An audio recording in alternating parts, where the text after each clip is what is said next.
Je suis Michel, et voici un nouveau récit tiré de la vie des gens. L'aube, dans ce coin des Landes, n'a jamais rien eu de tendre. Elle n'arrive pas avec le chant des mésanges, mais avec le cri rauque d'un héron cendré qui décolle des marais, derrière la voie ferrée abandonnée. Le ciel gris, délavé comme une vieille toile de tente, se charge lentement de plomb à l'horizon et découpe les silhouettes noires des pins maritimes de longues stries rougeâtres. L'air est épais, humide. Il sent la tourbe, les feuilles pourries et cette moiteur mélancolique particulière qui vous entre dans les os même au plus chaud du mois de juillet. La maison se tenait à l'écart, à 3 kilomètres du bourg, enfoncée dans la terre jusqu'aux fenêtres, comme si elle avait peur de relever la tête. Ses volets de guingois ressemblaient à des yeux tuméfiés, et son toit de tôle rouillé, aiguisé comme une arête, tranchait l'horizon du petit matin. À l'intérieur, dans la pénombre d'avant le jour, ça sentait le vieux, le renfermé, l'abandonné. Élise était allongée sur son matelas dur, près du poêle à bois, et chaque respiration lui tirait une douleur sourde dans le flanc droit. Elle ne dormait pas, elle attendait. Dans la maison, tout était calme, si l'on accepte la respiration lourde et sifflante de son beau-père, qui venait de derrière le rideau de toile tendu en travers de la pièce. Mais Élise connaissait ce silence-là. Il était trompeur, comme une glace fine sur un étang de printemps. Elle se redressa lentement sur un coude, en prenant garde de ne pas faire craquer la latte du plancher. Ses longs cheveux, couleur de blé mûr, glissèrent sur ses épaules maigres et effleurèrent les marques violettes encore fraîches sur son dos. Elle jeta un œil au petit miroir constellé de chiures de mouches accrochées à un clou. De l'autre côté, deux immenses yeux d'un vert impossible, un vert d'herbe coupée, la fixaient. Des yeux où palpitait une vie si intense, si sauvage, que c'était presque une insulte à cette baraque grise et morne. C'était précisément pour cette beauté-là qu'il la détestait. Pour ce vert, pour la finesse de ses poignets, pour la ligne de son cou. Chaque matin, en la regardant, il voyait le rappel qu'il était vieux, laid au fond de lui, et que sa propre existence était passée pour rien. Une voix éraillée sortit de derrière le rideau. « Qu'est-ce que tu regardes comme ça ? De l'eau, va chercher de l'eau !» Ce n'était pas une demande, c'était une sentence. Élise posa les pieds par terre. Le carrelage était froid, gluant. Elle jeta sur ses épaules un châle passé sous lequel elle cachait les hématomes de ses clavicules, et, boitant du pied gauche, la cheville tordue de la veille se rappelait encore à elle, elle alla vers le seau. Dehors, le jour se levait pour de bon. Une lumière rose, filtrant par la vitre sale, tomba sur le drap froissé du beau-père. Et dans cette lumière, alors qu'Élise tendait la main avec le verre, il se produisit ce qu'elle attendait inconsciemment. Une paume large, calleuse, la crasse incrustée dans les plis, se leva et s'abattit sur son visage avec un bruit sec et mouillé. Le coup fut si violent qu'Élise tituba et heurta du dos le chambranle de la porte. Le verre lui échappa des mains, roula sur le sol, éclaboussant l'eau glacée du puits. « Sale petite !» gronda-t-il en s'extirpant de derrière le rideau. C'était un homme trapu, aux épaules lourdes comme celles d'un sanglier, la barbe grise mal rasée, de petits yeux noyés dans la graisse. Il puait le vin de la veille et la méchanceté pure. « Tu te fais belle devant la glace. Viens ici, je vais t'apprendre à regarder les gens. » Il l'attrapa par les cheveux. La douleur monta jusqu'à la nausée. Élise ne crara pas. Elle avait appris depuis longtemps à ne pas crier. Les cris ne faisaient que l'exciter davantage. Il la tira au milieu de la pièce, la forçant à se mettre à genoux. « Regarde-moi ça !» siffla-t-il en lui serrant le menton entre ses doigts, y laissant des bleus. Une vraie star de cinéma. Les yeux verts, comme ta mère. Une teigne, comme elle. Sa voix monta d'un cran, se cassa. Élise regardait à travers lui, par la fenêtre. Là-bas, derrière la vitre trouble, le soleil se levait. Les branches humides du vieux saule près du puits s'embrasaient d'or. Chaque goutte de rosée sur l'herbe devenait une petite pierre précieuse. La nature ignorait tout de la douleur qui régnait dans cette maison. Elle vivait sa propre vie, splendide et impitoyable. Il lui donna un coup de pied dans le flanc, avec ses grosses chaussures de chantier qu'il n'avait pas retirées pour dormir. Élise se plia en deux, l'air chassé de ses poumons, la bouche pleine de poussière et d'odeur de tabac gris. Un instant, tout se brouilla, mais à travers le voile, elle voyait encore cette beauté dehors. Le pourpre se transformait en une lumière blanche, aveuglante, pure. Elle ferma les yeux pour retenir cette lumière dans sa mémoire. Tu croyais que j'avais oublié hier? Il se penchait sur elle, le genou appuyé sur sa poitrine. Son poing se serra et il frappa contre les côtes, un coup sourd, appliqué. Parti sans rien demander. Au marais, tu disais, pour les érelles. Tu mens. Avec qui tu étais? Avec personne, murmura Élise, sentant l'air se coincer dans sa gorge comme une boule. Ferme-la, tiens, hurla-t-il, et dans sa main brilla un tesson, celui de la bouteille qu'elle avait déjà balayée la veille. Il ne frappa pas. Il fit seulement glisser le verre sur son épaule, déchirant la peau et le tissu, laissant une ligne rouge fine comme un fil. Le sang perla, étonnamment vif, sur cette peau pâle. Pour que tu te souviennes à qui tu appartiens.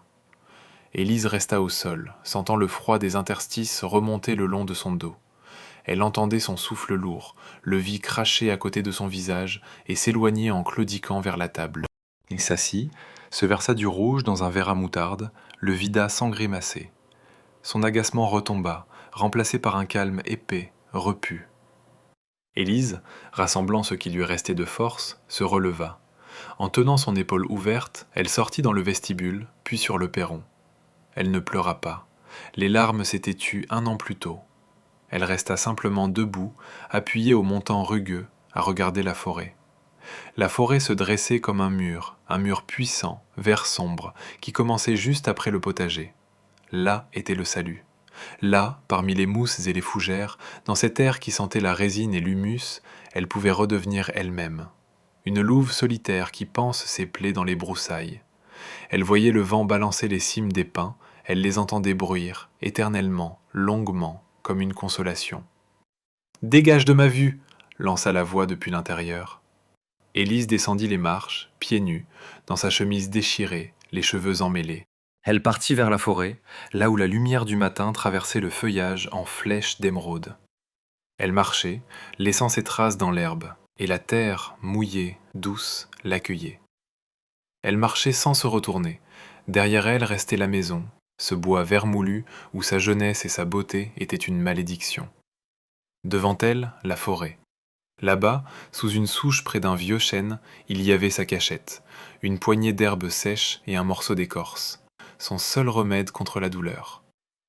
Le vent remuait ses cheveux, soufflait sur ses coupures, et dans ce vent, il y avait comme un murmure. « Va, louve, tiens bon, ton jour viendra aussi. » Et elle marchait, se sentant faire partie de cette beauté rude et sauvage où, malgré tout, la vie finit toujours par vaincre la mort. Même au cœur des ténèbres, même dans ce trou perdu. La forêt l'accueillit avec son bruissement apaisant, familier.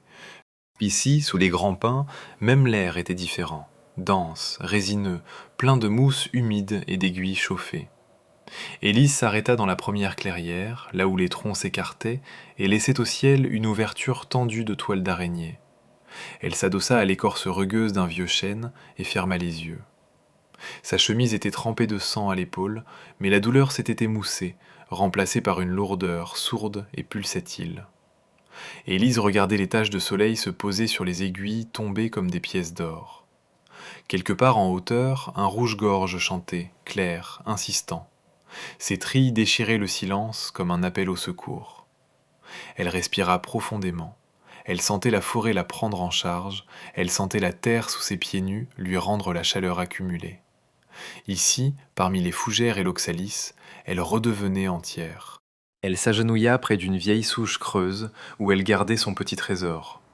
Des tiges de millepertuis roulaient dans de l'écorce, de l'aquilée, un morceau d'écorce de saule séchée. Elle appliqua une feuille fraîche de plantain sur son épaule fendue, ferma les paupières sous la morsure du froid.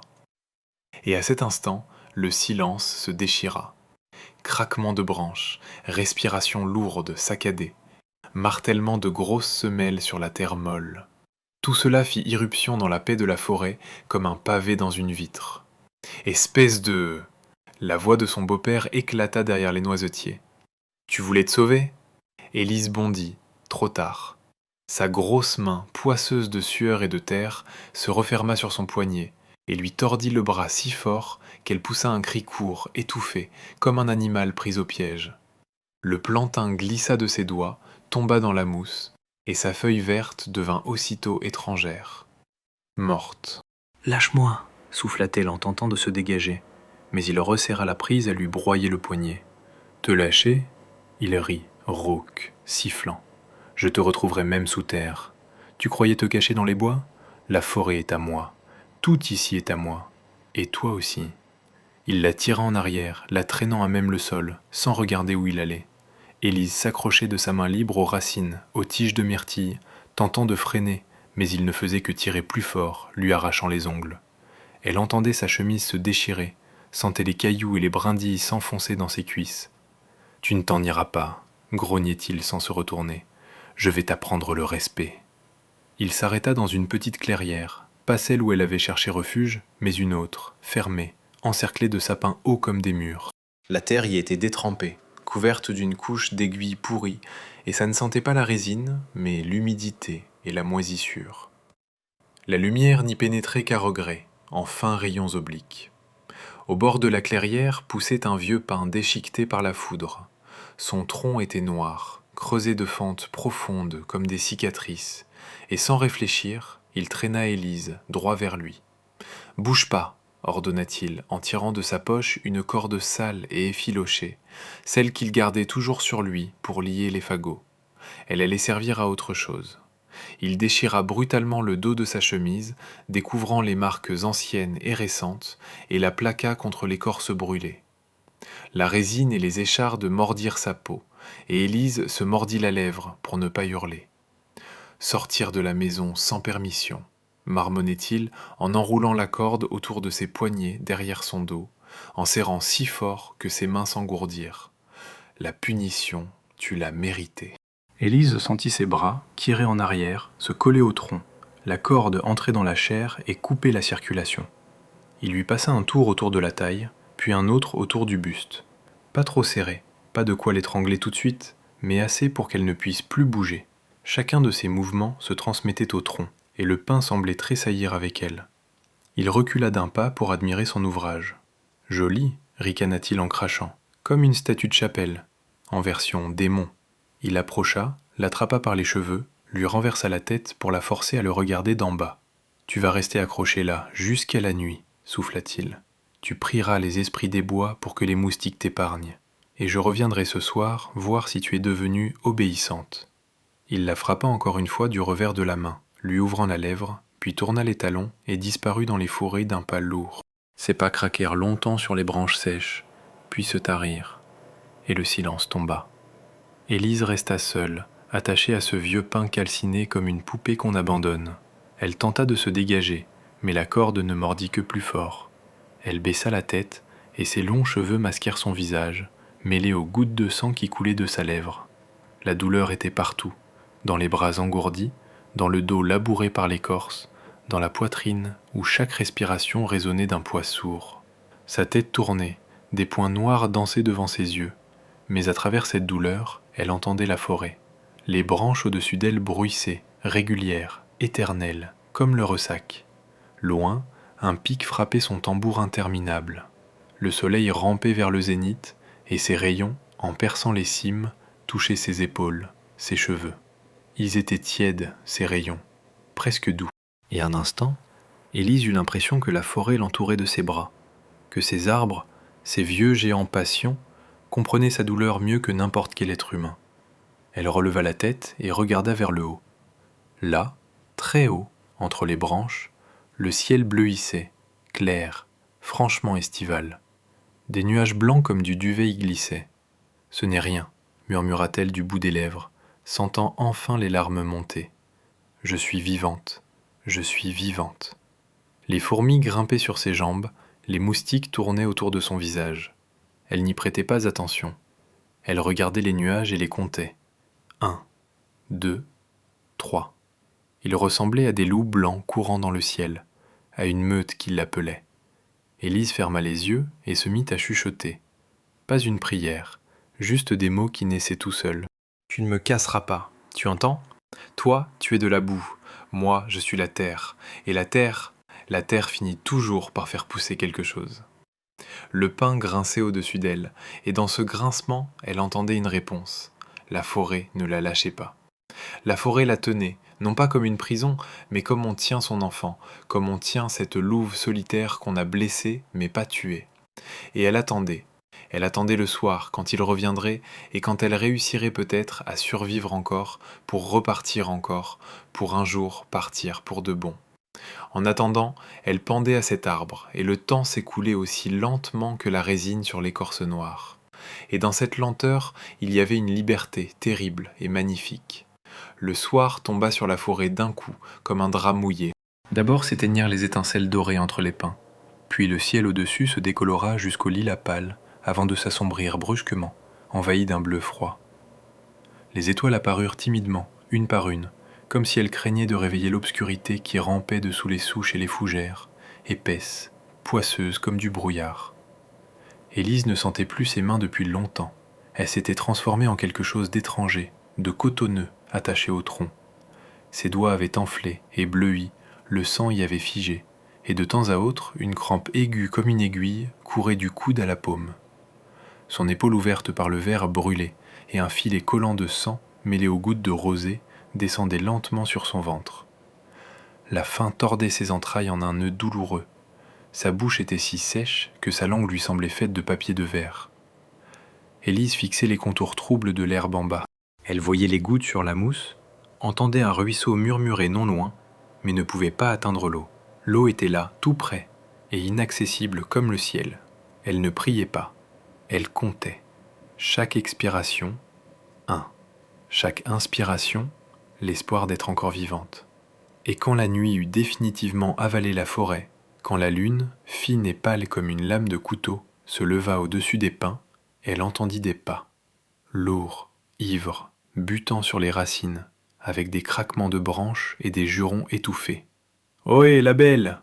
La voix de son beau-père roula dans la clairière en un écho éraillé par l'alcool. « Je suis revenu. Je t'ai manqué ?» Élise se contracta. Son cœur remonta dans sa gorge et lui coupa le souffle. Elle tenta de bouger, mais la corde s'enfonça davantage dans ses poignets gonflés et un gémissement lui échappa. Il déboucha dans la clairière en titubant. Une bouteille vide pendait à sa main. Il était ivre, très ivre, jusqu'au regard vitreux, jusqu'à ce stade où l'on cesse d'être un homme pour devenir une force aveugle et mauvaise. Il puait à 10 pas, le vin, la sueur aigre, le tabac. « Ah, ma jolie !» sourit-il largement, découvrant des dents jaunes et clairsemées. « Toujours accrochée, sage petite, obéissante. » Il s'approcha tout près. Élise sentit son souffle, brûlant, fétide, comme sorti d'une fosse. « Tais-toi, petite sotte, chuchota-t-il en penchant son visage vers le sien. Tu es à moi maintenant. Ta mère était à moi, elle est morte, et toi tu es pareille, aussi belle, aussi pénible. » Il rit, un rire bas, sifflant, et ce rire fit courir dans le dos d'Élise un froid tel que le pain lui-même sembla frissonner. « Lâche-moi !» souffla-t-elle, mais sa voix se brisa en un murmure rauque. Elle ne sentait plus ses forces, seulement la peur, épaisse et collante comme de la résine. Lui, sans y prêter attention, tira sur le devant de sa chemise. Le tissu, vieux et pourri, se déchira dans un long craquement. L'air de la nuit, froid et humide, toucha sa peau, et Élise trembla de frissons. « Il fait noir comme dans un four, » grommela-t-il en plissant les yeux. « On n'y voit rien, et moi je voulais regarder. » Il approcha son visage, tentant de discerner quelque chose dans l'obscurité, mais la nuit était aveugle, et seule la lueur pâle de la lune arrachait des formes au néant. « Lâche-moi !» cria soudain Élise, à pleine voix, et dans ce cri, il y avait tout. Des années de douleur, la faim, l'humiliation, le désespoir, et les dernières étincelles de vie qui s'arrachaient de sa poitrine. « Lâche-moi, salaud !» Il recula, non pas à cause du cri, mais par surprise. « Ah, la pouliche !» Il éclata d'un rire énorme et la frappa sur la hanche, à lui faire tinter les oreilles. « Mais chante, hein, ça me plaît, on va jouer un peu tous les deux, » marmonna-t-il plus bas sur un ton affairé, et ses doigts, gros et maladroits d'ivresse, se mirent à tripoter les nœuds autour de ses poignets. « Marre de l'arbre, je te veux dans l'herbe. » La corde se relâcha, une boucle, puis une autre. Les bras d'Élise, privés de sensation, tombèrent comme des poids morts, et des milliers d'aiguilles y remontèrent. Le sang revenait, brûlant, atroce. Il défit le dernier nœud et fit un pas de côté pour l'attraper aux épaules et la renverser. Et à cet instant, tandis qu'il cherchait maladroitement ses appuis, Ivre et trop sûre de lui, Élise fit ce que son instinct lui souffla, cet instinct sauvage, animal, qui vit dans toute louve acculée. Elle rassembla toutes les forces qui lui restaient dans les jambes et lui envoya le genou en pleine ceinture, de toute sa rage accumulée pendant des années. Il hoqueta, se plia en deux, les deux mains sur le bas-ventre, et au lieu d'un rugissement, il en sortit un cri fluet, presque féminin, étouffé, plein de stupeur et de douleur. Élise ne resta pas à regarder. Elle fit tomber les dernières boucles de corde, repoussa du pied la main qui essayait de lui saisir la cheville, et se jeta en avant, dans le noir, dans cette futaie épaisse où il n'y avait ni sentier, ni route, ni espoir. Rien qu'elle et la forêt. Les branches la fouettaient au visage, aux épaules nues, y laissant des zébrures. Ses pieds nus s'enfonçaient dans la mousse. Elle butait sur les racines, mais elle courait. Elle entendait derrière elle ses jurons, ses pas lourds, d'abord rapides, puis plus lents, puis plus rien. Il ne pouvait pas la rattraper. Ivre, le souffle coupé, il était resté là-bas, près du pin maudit. Élise courut jusqu'à ce que ses poumons prennent feu, jusqu'à ce que sa vue se brouille. Elle s'effondra à genoux, au bord d'un ruisseau, se jeta sur l'eau glacée, buvant, s'étranglant, sentant l'eau vive se répandre dans son corps et lui rendre la vie. Elle leva la tête vers le ciel. Entre les branches noires scintillaient des étoiles, froides, lointaines, mais tellement réelles. Une chouette ulula quelque part, et il y avait dans ce son quelque chose d'ancien, de sage. Élise essuya sa lèvre fendue du dos de la main, regarda les griffures sur ses bras, la boue mêlée de sang sur ses jambes, et sourit. « Je suis vivante, murmura-t-elle à la nuit. Je suis libre. » Pour l'instant, elle savait qu'il chercherait. Demain matin, dans la journée, la nuit suivante, il ne lui pardonnerait pas ce coup. Mais là, à cette minute, elle était ici, dans la forêt, dans le noir, seule avec les étoiles et les vieux pins. Elle était seule, mais elle s'appartenait. Elle se releva, chancelante, et repartit vers le cœur des bois, là où la forêt devenait plus dense, là où les sentiers menaient dans les entrailles du massif, là où même lui, ivre et haineux, avait peur d'aller. Elle marchait, laissant derrière elle le sang et les larmes. Et chaque pas était un pas vers une nouvelle vie. Derrière elle, au vieux pin, la corde tremblait encore dans le vent. Et le vent murmurait, en berçant les cimes. « Va, louve, va !» Elle ne sut jamais combien de temps elle avait couru. Le temps s'était dissous dans le bruissement des branches, dans sa respiration hachée, dans les battements affolés de son cœur qui lui martelaient les tempes. Ses jambes la portaient d'elles-mêmes, là où la forêt devenait impénétrable, où les sentiers s'effaçaient au profit du bois mort et des rochers couverts de lichen. La lune apparaissait puis se cachait derrière les nuages, et alors tombait une obscurité totale, palpable, dans laquelle même sa propre main lui semblait étrangère.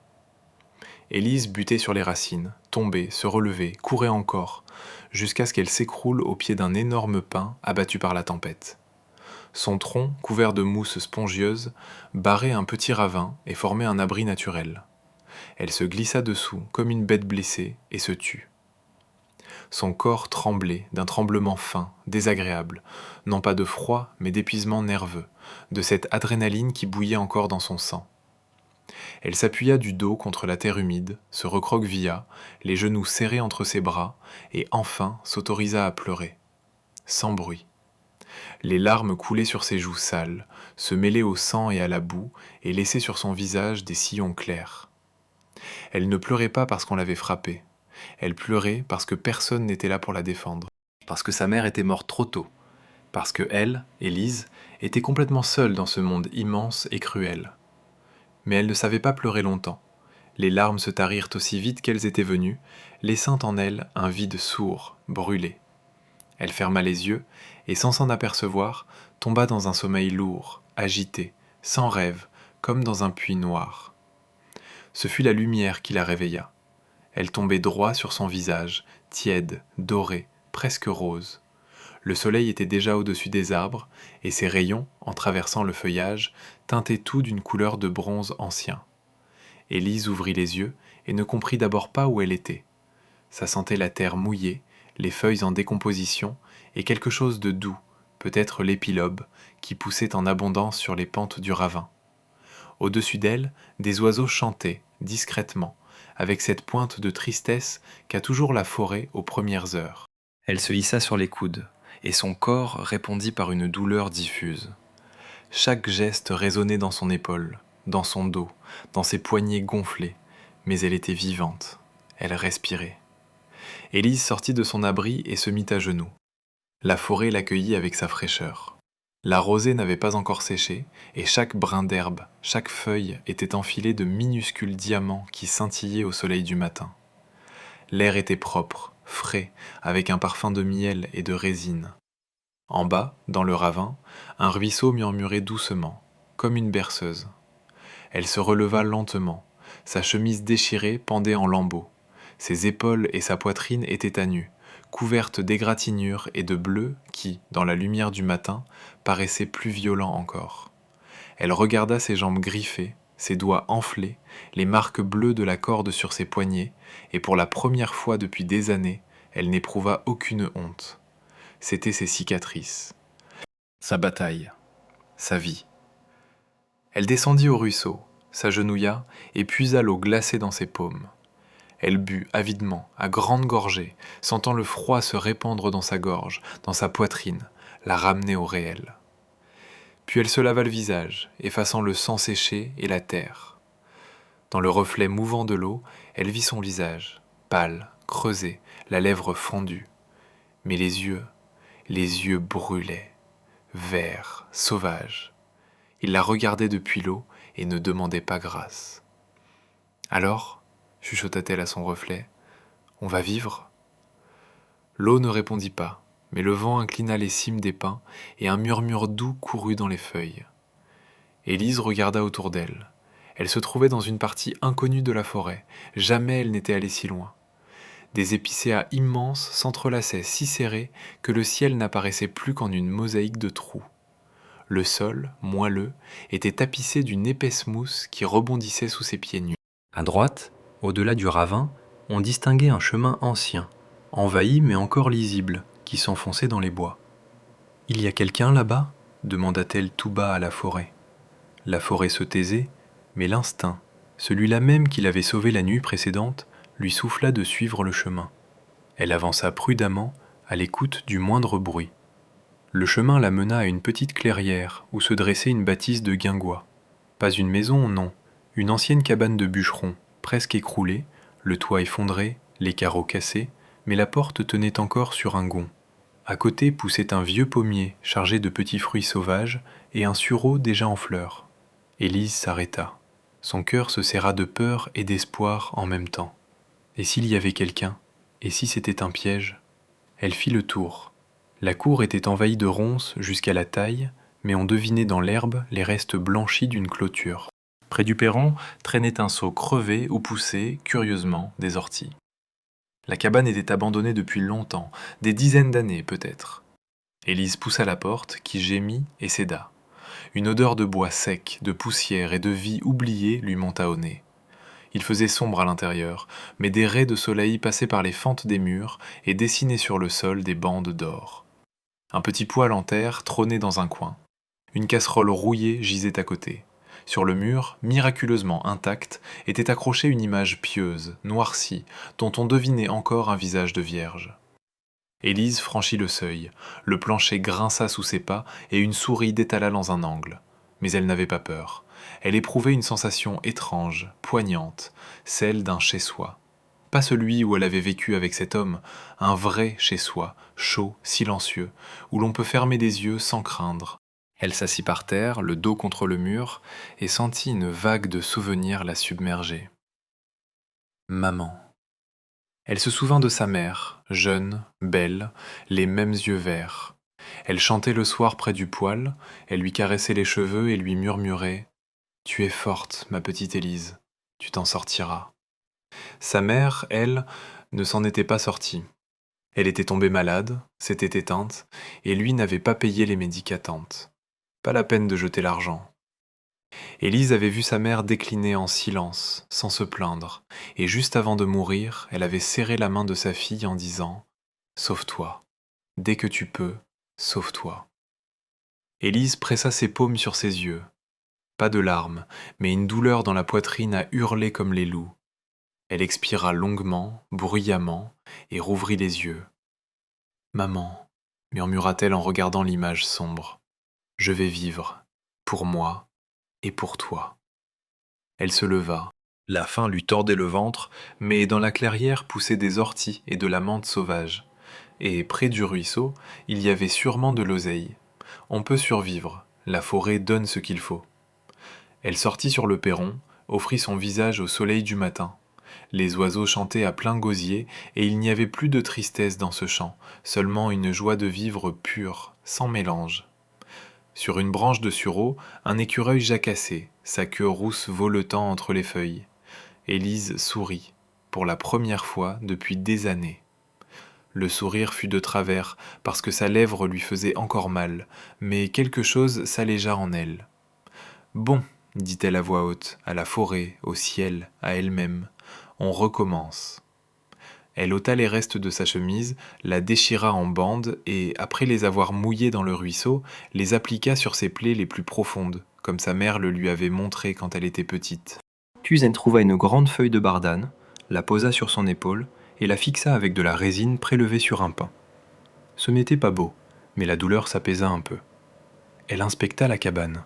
Dans un coin, sous un tas d'objets, elle découvrit de vieux sabots de bois encore intacts et une chemise d'homme oubliée qu'elle enfila pour couvrir sa nudité. Les sabots étaient trop grands, mais mieux valait ça que les pieds nus sur les racines. Elle les bourra de mousse sèche. Le soir, elle trouva de l'oseille, cueillit des orties, les fit bouillir dans la casserole rouillée sur un feu allumé avec un silex trouvé dans le même tas. C'était amère, mais Élise mangea avidement en se brûlant et sentit ses forces revenir. Le soleil se couchait, la forêt s'assombrissait, mais ce n'était plus une obscurité menaçante, une obscurité douillette. Dans le ciel s'allumaient les premières étoiles. Très loin, du côté d'où elle était venue, montait un mince filet de fumée. La cheminée de la maison de son beau-père, sans doute. Et Élise, en regardant cette colonne grise, comprit soudain qu'elle lui semblait étrangère, lointaine, sans plus aucun rapport avec elle. Elle s'enroula dans une vieille toile poussiéreuse trouvée sur le poêle et s'allongea sur le sol, les yeux vers les planches ébréchées du plafond. « Tu ne m'atteindras plus », chuchota-t-elle dans le silence. « Jamais. » Et pour la première fois depuis des années, elle s'endormit tranquille, sans peur, sans penser qu'un coup ou un cri la réveillerait. La forêt bruissait autour d'elle, gardienne de son sommeil. Et là-bas, dans les profondeurs, une louve solitaire avait enfin trouvé son gîte. Les premiers jours dans la cabane ressemblèrent à une convalescence après une longue maladie. Élise s'habituait au silence, un vrai silence, profond, que ne troublaient que les oiseaux et le vent dans les cimes. Elle se réveillait à l'aube, et pendant une seconde son cœur battait très vite, dans l'attente d'un coup, d'un cri, d'un pas lourd derrière la porte. Mais personne ne venait, et la peur lâchait peu à peu prise, remplacée par une vigilance calme, animale, qui lui permettait d'entendre la forêt. Elle apprit vite à lire sa langue. Quand les oiseaux se taisaient d'un coup, c'est qu'une grosse bête passait, un sanglier, un chevreuil. Quand une pie jacassait sèchement, c'est qu'un étranger, un danger, se trouvait dans les fourrés. À l'odeur de fumée portée par le vent, elle savait sa direction, et savait que si le vent tournait, il faudrait s'enfoncer plus loin, là où personne ne cherche. La forêt devint sa maison, son garde-manger, sa protection. Elle mangeait ce qu'elle trouvait sous ses pieds, oseille sauvage, oxalis, champignons qu'elle apprit à reconnaître à l'odeur et à la couleur. Elle attrapait le poisson à main nue dans le ruisseau, en attendant patiemment que les vairons approchent du bord. La viande était rare dans ses repas. Un jour, elle trouva un vieux collet à lapin, rouillé, cassé, qu'elle répara avec du fil de fer récupéré. Il fallut 3 nuits pour prendre quelque chose. Regarder les yeux noirs et affolés de l'animal, penché sur lui, fut difficile. Mais elle étouffa la pitié, maîtrisa le tremblement de ses mains et fit ce qu'elle avait à faire. La viande, c'est la force, c'est la vie. Elle cuisinait sur un feu abrité sous un auvent de branches de sapin pour que la fumée ne se voie pas de loin. Au début, elle avait peur du feu, peur qu'on le remarque, que quelqu'un vienne et détruise ce monde fragile, arraché de hautes luttes. Puis elle s'habitua. Le feu devint un ami. Il donnait la chaleur, la lumière, et éloignait les prédateurs nocturnes. Les bêtes sauvages, d'abord, la craignaient. Élise les entendait s'écarter à son approche, le pas lourd d'un cerf, le glissement prudent d'un renard, le froissement d'un hérisson dans les broussailles. Mais le temps passa, et la forêt l'accepta. La première à cesser d'avoir peur fut une écureuil, rousse, la queue en panache. Elle s'installa dans un vieux pin près du perron et venait chaque jour vérifier si Élise n'avait pas laissé un morceau de pomme. Élise lui posait une poignée de baies sur une souche, et l'écureuil, qui regardait d'abord de loin, s'approcha, et au bout d'une semaine mangeait déjà dans sa main. Le contact de cette petite patte tiède lui remuait chaque fois quelque chose de lumineux dans la poitrine. « Toi, je t'appellerai Noisette, lui dit Élise, tu seras mon amie. » L'écureuil jacassait en réponse et emportait les baies dans son trou. Les renards furent une autre affaire. C'est une renarde qui la marqua le plus. Rousse comme la flamme, rusée. Elle apparut la deuxième semaine. Élise était assise sur le perron, à raccommoder une chemise. Elle avait trouvé de vieux tissus dans la cabane et les ajustait à sa taille. Elle leva les yeux. À 2 pas, une renarde assise la regardait. Un museau effronté, l'œil plissé, la queue basse, mais les oreilles dressées. « Qu'est-ce qu'il y a » demanda Élise sans bouger. « Tu as faim ?» La renarde secoua la tête, comme si elle avait compris, et lorgna vers le feu, où mijotait une soupe de poisson. Élise sourit. Doucement, très lentement, elle prit un morceau de poisson à la cuillère et le jeta au sol. La renarde plongea, l'attrapa et recula de 2 pas. Elle mâcha, regarda Élise avec une expression qui disait « C'est peu, encore ». Élise en jeta un autre, puis un autre. Dès lors, la renarde vint chaque soir. Elle ne se laissait pas approcher, mais s'asseyait à la même distance et attendait. Élise l'appela Flamme. Flamme acceptait la nourriture, mais refusait les caresses. Elle avait ses lois. Et Élise comprenait ces lois. Elle vivait maintenant selon les lois des bêtes. Elles n'étaient pas cruelles, elles étaient honnêtes.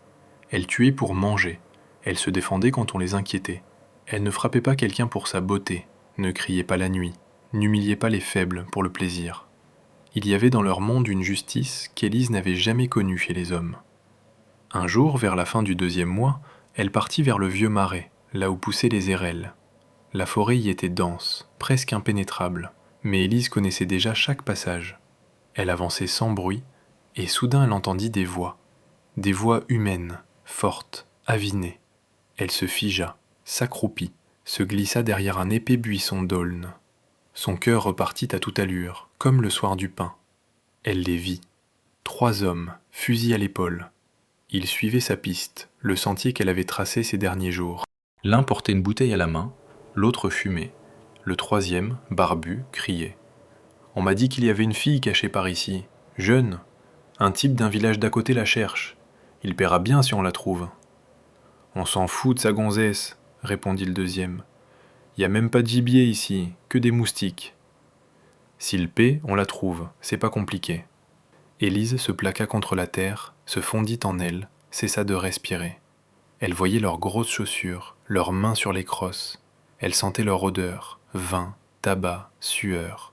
Cette odeur humaine, gâtée. Et une vague de haine animale aiguë monta en elle, si forte qu'elle eut peine à contenir un frisson. Elle ne voulait pas être avec eux. Elle ne voulait plus jamais être avec les hommes. Quand les 3 passèrent sans la voir, Élise resta longtemps immobile, à l'écoute de leur voix qui s'éloignait. Puis elle se releva et courut. Pas vers la cabane, mais plus loin, au plus épais des bois, là où même les bêtes vont rarement. Elle courut jusqu'à l'épuisement et tomba à genoux au bord d'un petit étang envahi de roseaux. L'eau était noire, presque opaque. Elle ne reflétait qu'un lambeau de ciel gris. Élise regarda son reflet, le visage tanné par le vent, les cheveux emmêlés, les yeux où la peur avait disparu. Restait la fatigue et une solitude sourde, irréductible. « Qu'ils cherchent, dit-elle à son reflet. J'irai là où ils n'oseront pas mettre les pieds. Je deviendrai une ombre. Je deviendrai le vent. Je deviendrai celle qu'on n'attrape pas. » Elle ôta ce qui lui restait de vêtements humains et entra dans l'eau. C'était froid, c'était effrayant, mais l'eau était claire et elle emportait la crasse, l'odeur, les traces. Élise resta debout, immergée jusqu'à la poitrine, à regarder les nuages s'amasser et sentit les premières gouttes de pluie sur son visage. La pluie s'intensifia. Elle cinglait les feuilles, l'eau, ses épaules nues, et avec elle semblait partir tout le reste. La douleur, la peur, la mémoire de cette maison. Ne restait que la forêt, une âme sauvage, libre, seule. Élise sortit de l'eau en tremblant, mais pas de froid. Elle ramassa la toile laissée sur la berge, s'en enveloppa et repartit vers les bois, à la rencontre de la pluie et du vent. Elle était une louve, et elle ne voulait pas retourner dans la meute des hommes. Il faut s'arrêter un instant sur ce que traverse cette jeune femme. Beaucoup, à sa place, resteraient, non par faiblesse, mais parce que la peur du dehors paraît plus grande que la peur du dedans. Élise, elle, a préféré le froid, la faim, l'inconnu, à la présence quotidienne d'un homme qui l'écrasait. Ce qui frappe, c'est la manière dont elle a remplacé les liens humains par des liens avec le vivant. Une écureuil, une renarde, un ruisseau. Comme si, privée d'amour, elle avait cherché ailleurs de quoi rester humaine. Et vous, qu'en pensez-vous? Peut-on vraiment se reconstruire dans la solitude? Ou faut-il toujours, à un moment, un autre regard pour se sentir exister? Les pluies durèrent une semaine. Une lourde chape grise couvrit le ciel et transforma la forêt en un royaume humide et monotone, où même les sentiers familiers, délavés, devenaient méconnaissables. Élise restait dans sa cabane, enroulée dans sa vieille toile, à écouter l'eau tambouriner sur le toit pourri. La faim la tourmentait de plus en plus. Ses réserves de champignons et de racines s'épuisaient, le poisson était descendu au fond du ruisseau, et même la rusée flamme avait cessé de venir. Elle attendait la fin du mauvais temps dans son terrier. Le 8e jour, la pluie s'arrêta. Le soleil perça les nuages déchirés d'un rayon pâle et timide, et Élise, n'en pouvant plus du renfermer, sortit dans les bois. L'air était humide, lourd, mais frais, avec cette odeur d'écorce mouillée et de champignons. Elle partit vers l'est, là où la forêt s'assombrissait. Elle avait toujours évité ce coin, mais l'instinct lui disait d'y aller. Elle suivait un sentier à peine visible, serpentant entre les rochers moussus. Ses sabots s'enfonçaient dans la terre grasse. Les branches lui fouettaient le visage. Une pie jacassée, inquiète, quelque part au-dessus. Élise s'arrêta, écouta. Silence. Rien que les gouttes tombant des feuilles, et loin, au-dessus du marais, le cri du héron. Et soudain, elle le vit. Un grand pin ancien, arraché par une tempête.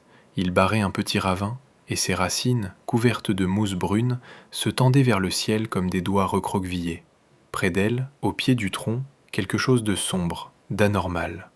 Ni noir ni gris, plutôt couleur de rouille, presque confondue avec la terre. Élise approcha. Son cœur se serra. C'étaient des os. Décomposés, presque effrités, recouverts de lichen et de mousse. Des os humains. Elle se figea, un frisson glacé le long du dos. Près d'eux, des lambeaux de vêtements. Cela avait dû être un ciré, réduit désormais à de la charpie, et autre chose de long, de foncé, presque enfoncé dans le sol. Élise tendit la main, écarta les feuilles et resta immobile. Un fusil, un vieux fusil de chasse à 2 canons, crosse noircie par le temps, canon rouillé. À côté, dans une sacoche corrodée mais encore entière, des cartouches, une vingtaine, dont le laiton luisait faiblement. Elle s'agenouilla, incapable de détourner les yeux des restes. Qui était cet homme? Un chasseur perdu? Un fugitif? Une victime, comme elle? Elle regarda les os de plus près. Sur la jambe gauche, un peu au-dessus de la cheville, une fracture profonde. Une jambe cassée. Un accident. Il n'avait pas pu marcher, et la mort l'avait rejoint là, au pied de ce pin, dans une futaie où personne n'avait entendu ses appels. Élise ressentit un lien étrange, presque inexplicable avec cet inconnu. Lui aussi avait été seul, lui aussi était mort seul, sans secours. Mais il tenait son fusil, il avait essayé de se défendre, il s'était battu jusqu'au bout. « Tu m'entends » murmura-t-elle en regardant le crâne verdi de mousse. « Je prends ton fusil, j'en ai plus besoin que toi, tu ne chasses plus. » Les mots sonnaient durs, mais sans méchanceté, seulement une nécessité froide et lucide. Elle prit l'arme. La crosse était lourde, grossière, mais tenait bien dans sa main, comme si elle avait été faite pour elle. Le bois était piqué par endroits, mais les canons tenaient. Élise vérifia le mécanisme. La rouille des platines gênait, mais elle se souvenait de son beau-père nettoyant son fusil, et savait à peu près quoi faire. Elle n'avait pas d'huile, mais elle trouva de la résine et, la mélangeant à de la graisse fondue d'un petit gibier, elle graissa les pièces. Elles grincèrent, mais cédèrent. Pour les cartouches, ce fut plus simple. 25, presque tout intact. La rouille n'avait touché que les douilles. À l'odeur, la poudre avait tenu. Élise les rangea dans une sacoche cousue par elle-même dans de la toile et la passa à l'épaule. Elle resta encore 1 minute devant les eaux, à regarder le crâne aux orbites vides. Il n'y avait plus là ni douleur, ni reproche, seulement une paix silencieuse, sage. « Merci, dit-elle à voix haute, tu m'as donné une chance. » Elle tourna les talons et s'en alla, laissant le chasseur mort reposer sous son pin. La forêt l'avait accueilli, comme elle accueille tout le monde, vivant et mort. Maintenant, elle accueillait aussi son arme. La première chasse fut terrifiante et maladroite. Élise pista un lièvre toute une journée, mais le fusil tremblait dans ses mains, et elle rata. Puis rata encore.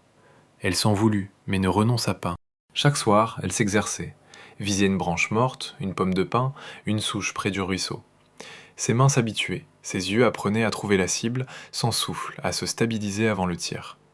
Le 4e jour, elle atteignit enfin un jeune marcassin imprudent qui déboucha dans une clairière. Le coup claqua, sec et fort. L'écho roula dans la forêt et fit s'envoler les oiseaux. Élise resta debout, le fusil fumant, à regarder l'animal abattu. Son corps tremblait. Dans sa poitrine montait un mélange complexe, pitié, fierté et une jubilation sauvage, étrange. Elle s'approcha, s'agenouilla, passa la main sur la peau tiède et encore frémissante. « Pardon, murmura-t-elle, j'ai besoin de vivre. » Elle dépeça la bête comme elle avait appris dans les livres, à l'école, avec le couteau trouvé dans le paquetage rouillé du chasseur. Elle vida, écorcha, découpa la viande. Ses doigts s'engluèrent de sang, mais elle ne détourna pas les yeux. Elle retint cette sensation. La vérité froide et lourde de la vie. Pour vivre, il faut tuer. Pour se défendre, il faut être forte. Le soir, elle s'assit près du feu, fit griller la viande sur des baguettes, et l'odeur se répandit dans la forêt, attirant les curieux.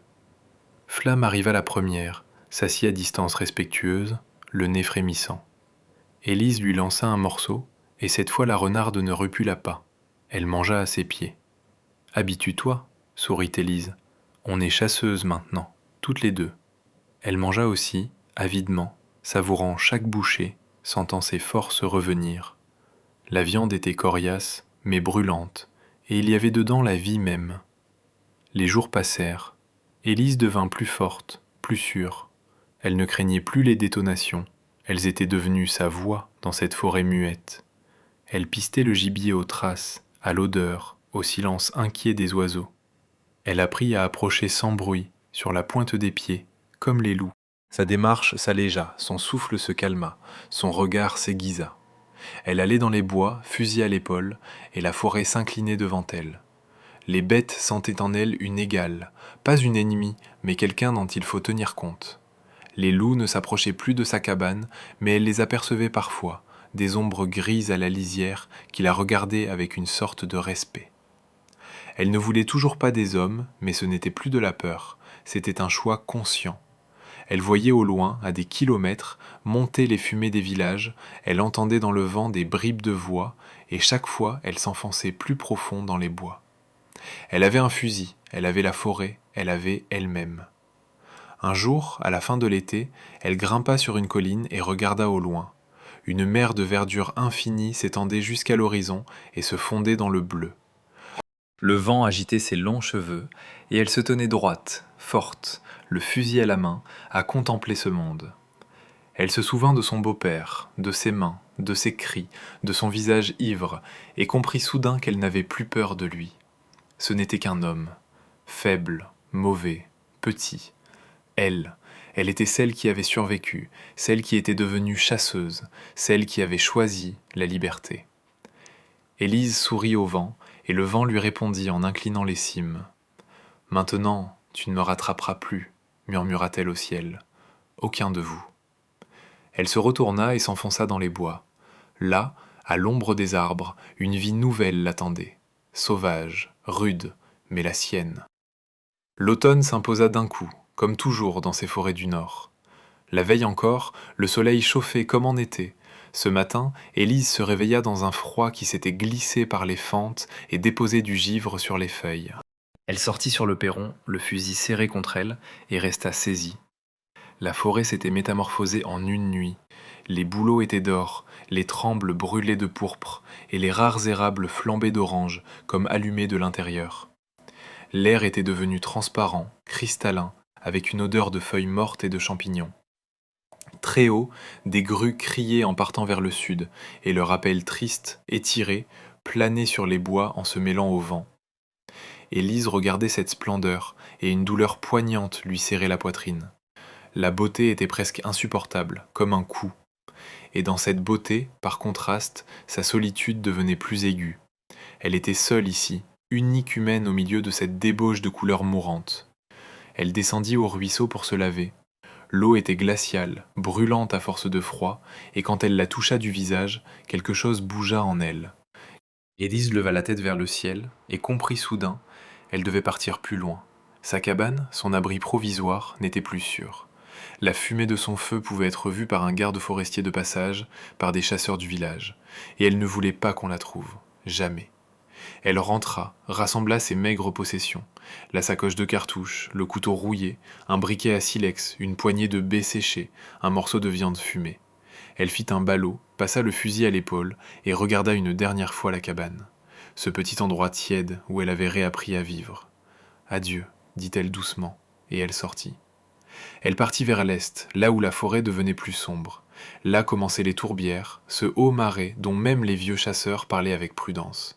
« On n'y va pas, disait-il au village, quand Élise était petite. Il y a des fondrières, des gouffres sans fond. Un homme y disparaît en 1 minute, et seuls les oiseaux connaissent le passage. » Élise le savait, mais elle n'avait pas le choix. Elle marcha plusieurs heures, jusqu'à ce que la forêt change. Les grands pins cédèrent la place à des bouleaux nains et tordus, à des trembles rabougris. Le sol devint mou, élastique, tapissé d'une épaisse sphaigne qui retenait l'eau comme une éponge. L'air sentait autrement, la tourbe, l'humidité, l'aigre des plantes en décomposition, et il y avait un silence inquiétant. Même les oiseaux ne chantaient pas. Élise s'arrêta au bord du marais. Devant elle s'étendait une surface grise, uniforme, tachée de roux par les touffes de lèche et quelques buissons de bruyères rabougries. Aucun sentier, rien que des mottes moussues, et, entre elles, une eau noire et tremblante où se reflétait le ciel bas d'automne. Elle fit un premier pas. Son pied s'enfonça dans la vase jusqu'à la cheville, et son cœur se serra. Mais elle s'obligea à continuer, sautant de motte en motte, choisissant les endroits où la mousse était la plus dense et l'eau immobile. Ses sabots se gorgeaient d'eau, le froid montait dans ses jambes, mais elle avançait, obstinée, les dents serrées. Et soudain, derrière elle, du côté de la forêt, un bruit. Court, sec, mauvais. Un aboiement de chien. Élise se figea, écouta. Un autre aboiement, puis un deuxième, un troisième, et des voix. Des voix d'hommes, rudes, qui s'appelaient dans les bois. « Elle est partie par là !» lui parvint dans le vent. « Le chien à la piste !» Élise sentit le sang quitter son visage. Il l'avait trouvée. Ces hommes, les mêmes qui la cherchaient 1 mois plus tôt, ou d'autres, ou lui, venu avec des chasseurs et des chiens. Elle ne savait pas qui c'était, mais une chose était claire, ils étaient proches. Elle regarda derrière elle. La forêt, si paisible l'instant d'avant, se refermait sur elle comme un anneau, et chaque buisson semblait bouger. Elle ne pouvait pas revenir, seulement avancer, dans la fondrière. « Marche, » se murmura-t-elle, « marche et ne te retourne pas. » Elle accéléra. Les mottes ployaient sous ses pieds, l'eau clapotait, la mousse s'accrochait à ses sabots pour la retenir. À sa gauche béait un trou noir, insondable, voilé de lentilles d'eau, mais mortel. Élise le contourna largement, le cœur battant à se rompre. Les aboiements se rapprochaient. Elle en entendait 2, 3, hargneux, étouffés par la course. Ils suivaient sa trace, son odeur, la sueur, la peur, l'odeur d'un abri humain. Elle ne pouvait pas s'en défaire. Élise s'arrêta sur un petit îlot de terre ferme au milieu du marais. Un bouleau tordu mais vivant y poussait. Elle s'appuya contre son tronc, souffla. Ses mains tremblaient, mais elle serra le fusil plus fort. Elle n'avait pas le choix. Elle se retourna vers la forêt d'où venaient les voix et attendit, en joue. Elle ne voulait pas tirer sur des hommes, mais s'ils approchaient trop, s'ils la voyaient et tiraient les premiers, elle répondrait. L'aboiement éclata tout près. D'un buisson d'aulne surgit le premier chien. noir, hirsute, la langue pendante. Il vit Élise, se figea une seconde, puis s'élança en aboyant furieusement, droit à travers la fondrière. Élise n'eut pas le temps de tirer. Le chien fit 3 bonds puissants et au 4e s'enfonça. La tourbière s'ouvrit sous lui sans un éclaboussement. La boue noire se referma simplement sur sa tête, gargouilla et se tut. 2 ou 3 bulles, puis plus rien. Le chien noir avait disparu comme s'il n'avait jamais existé. Élise regardait cet endroit, bouche ouverte, une sueur glacée dans le dos. 1 seconde de plus, et c'était elle. De la forêt monta un chapelet de jurons, effrayés. « Le chien est fichu !» cria quelqu'un. « N'y va pas, il est parti dans la vase !» Une autre voix, plus vieille, plus rauque, répondit. « Bouge pas, imbécile, des marécages comme ça, j'en ai jamais vu. Elle y crèvera.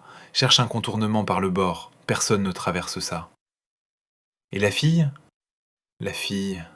La voix se tut, puis reprit, agacée, dégoûtée. Elle crèvera toute seule, bon débarras. On dira au commanditaire qu'elle s'est noyée. Il gobera. Les aboiements cessèrent, les pas s'éloignèrent, d'abord bruyants, puis de plus en plus faibles. Le vent porta encore quelques bribes de phrases et de jurons, puis tout se tut. Élise resta contre le bouleau, incapable de bouger. Un tremblement fin secouait tout son corps. Elle regardait la bouillie noire qui avait avalé le chien et sentit soudain ses propres pieds s'enfoncer.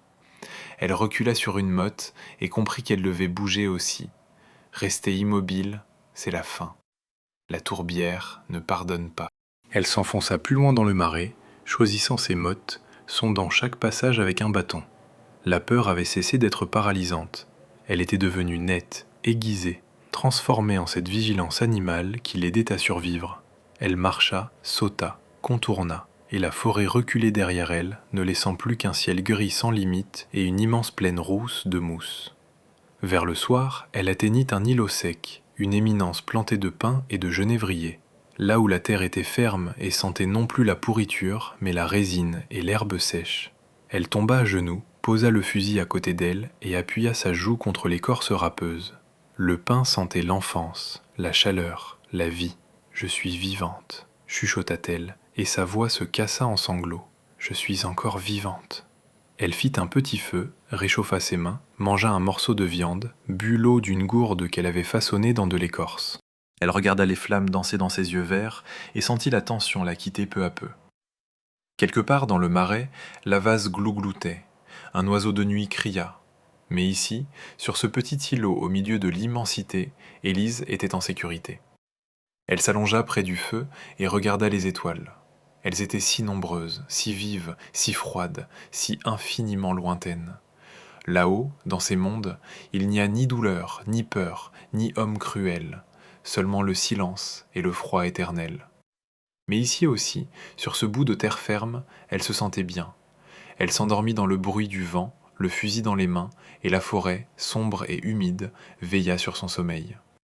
Elle l'avait acceptée, cette louve sauvage aux yeux verts. Elle était devenue sa maison, et Élise était prête à la suivre n'importe où, à travers les marais, à travers les tourbières, à travers tous les obstacles, parce que la liberté ne se donne pas. Il faut la souffrir, l'arracher au monde, au destin, à la mort elle-même. Et Élise le savait. « Je survivrai », murmura-t-elle à la nuit. « Je survivrai ». Elle se réveilla de froid. Il était passé sous sa couverture de fortune et lui serrait le corps de doigts glacés. Elle ouvrit les yeux et pendant un instant ne sut plus où elle était. Autour d'elle, une brume grise et mouvante. Le brouillard du matin flottait sur le marais et cachait les mottes et les rares arbres. Elle avait l'impression de flotter entre ciel et terre, détachée du monde. Elle s'assit, ramena ses genoux contre sa poitrine, regarda autour d'elle. Le feu de la nuit s'était éteint depuis longtemps, laissant une poignée de cendres tièdes. Les pins sous lesquels elle avait dormi étaient trempés de rosée, et les gouttes tombaient des aiguilles dans la mousse avec un tintement discret, presque triste. Loin dans le brouillard, une grue criait, solitaire, comme elle. Élise se leva, dénoua ses jambes engourdies. Son corps était douloureux de la veille, mais la faim se faisait déjà sentir, et elle comprenait, il fallait avancer. Cet îlot était trop petit pour y rester longtemps. et réserve de viande s'achevait, l'eau ne manquait pas, le marais en donnait généreusement, mais la nourriture devenait un problème. Elle prit son ballot, passa le fusil à l'épaule et repartit, gardant le cap sur le soleil. Le brouillard commença à se dissiper, découvrant devant elle une étendue monotone de mousse brune, d'îlots de broussailles et de trous noirs comme des pupilles. Elle avançait avec méthode, sondant son chemin, choisissant les mottes les plus fermes. Ses sabots étaient trempés depuis longtemps, ses pieds gelés, mais elle s'était habituée à ce froid. Il faisait partie de sa vie, comme le vent ou la pluie. Vers midi, elle arriva à un endroit étrange. Au milieu du marais, sur une légère hauteur, poussait un vieux saule étalé, et sous lui, là où la terre était sèche, Élise remarqua des braises, vieilles, presque noires, mais manifestement pas d'origine naturelle. Quelqu'un avait fait du feu ici, et pas si longtemps auparavant. Les charbons gardaient une faible odeur de fumée. Élise se figea, à l'écoute. Son cœur s'accéléra. Mais tout était calme. Le vent bruissait dans la lèche sèche et une corneille croassait au loin. Elle approcha du saule, s'agenouilla, examina les traces. Le feu avait été monté avec soin, en branchettes sèches, et autour on distinguait des empreintes de semelles. Pas de sabots, des bottes d'homme, à talons larges. Les traces de quelqu'un. Élise renifla, comme une bête, pour saisir une odeur humaine, mais le vent soufflait de l'autre côté, et elle ne sentit que l'humidité du marais et l'herbe pourrie. La peur bougea dans sa poitrine, mais elle la réprima. Les traces étaient vieilles, 3 jours au moins. Celui qui était passé là était parti. Et à en juger par l'orientation des empreintes, il allait dans la même direction qu'elle, à l'est, vers la terre ferme. Peut-être un fuyard lui aussi, murmura Élise. Peut-être quelqu'un comme moi. Elle hésita, se demanda s'il valait mieux suivre la trace ou s'en écarter. Mais il n'y avait pas vraiment de choix. La trace menait au sol dur, à la forêt qui se dessinait à l'horizon en une ligne sombre et dentelée. Elle la suivit, prudemment, l'arme prête. 1 heure plus tard, le marais s'acheva. Le sol devint ferme, couvert d'herbes rases et de petits buissons. Élise déboucha à la lisière d'une forêt de grands bouleaux et de pins droits. L'air s'éclaircit, il ne sentait plus la vase, mais les feuilles sèches et les champignons. Dans les branches, une mésange chantait, claire, insouciante, et ce chant lui allégea le cœur. Elle s'arrêta près d'un vieux chêne, reprit son souffle. Son corps bourdonnait de fatigue, mais en elle montait un sentiment poignant, proche du bonheur. Elle avait survécu. Elle avait traversé un marais qui pouvait l'engloutir, et elle en était sortie, vers une autre vie. Elle se retourna vers l'étendue grise et morne restée derrière elle. Là-bas, dans cet abîme humide, étaient restés ses peurs, ses poursuivants, ce chien avalé par la vase. Elle les y laissait, pour toujours. « Adieu, marais », dit-elle doucement, et il y avait de la gratitude dans sa voix, qui m'a sauvée. Elle se retourna et entra dans la forêt. Celle-ci était différente, plus lumineuse, plus aérée que celle où se trouvait sa cabane. Les arbres poussaient plus espacés, laissant passer des rayons qui tombaient sur le sol en taches dorées et jouaient sur les feuilles mortes. Élise avançait, attentive à chaque bruit, quand elle entendit un gémissement faible, plaintif, entrecoupé. Il venait de la gauche, derrière d'épaisses fougères. Elle s'arrêta, se raidit, fusil en main. Sans bruit, elle progressa vers le son. Son cœur battait régulièrement, mais chaque pas augmentait sa tension. Derrière les buissons, elle vit quelque chose qui l'immobilisa un instant. Au pied d'un vieux bouleau était couché un louveteau. Petit, sale, le pelage collé, une oreille énorme et enflée sur laquelle du sang avait séché. Il gémissait doucement, désespérément, et tout son petit corps tressaillait à chaque son. Élise s'agenouilla et l'observa. Le louveteau leva les yeux vers elle, des yeux jaunes, encore voilés de lait, pas encore des yeux d'adulte. Et il y avait dedans une telle peur, une telle impuissance, que le cœur d'Élise se serra. Elle se revit elle-même, aussi traquée, aussi seule. « Doucement, doucement » chuchota-t-elle en tendant lentement la main. « Je ne te ferai pas de mal. » Le louveteau coucha les oreilles, gémit plus fort, mais ne s'enfuit pas. Il n'avait plus la force de fuir. Il était blessé, épuisé, et manifestement séparé de sa meute. Élise regarda autour d'elle. Aucune trace de loup adulte. Peut-être était-il tombé du terrier, peut-être sa mère l'avait-elle abandonné. Difficile à dire, mais le fait était là, Devant elle gisait un être vivant et sans défense qui avait besoin d'aide. Elle savait qu'elle ne devait pas le faire. Un loup est un animal sauvage, il grandira et on ne sait jamais s'il devient un ami ou un ennemi. Mais dans les yeux de ce petit, il y avait autant de détresse que dans les siens, et elle ne pouvait pas passer son chemin. Bon, soupira-t-elle en posant son ballot. Tu seras mon compagnon, tête grise. Elle sortit un morceau de viande séchée, le trempa dans l'eau, l'approcha du museau. Le louveteau souffla d'abord avec méfiance, mais l'odeur fit son effet. Il attrapa la viande et se mit à avaler goulûment, tremblant de tout son corps.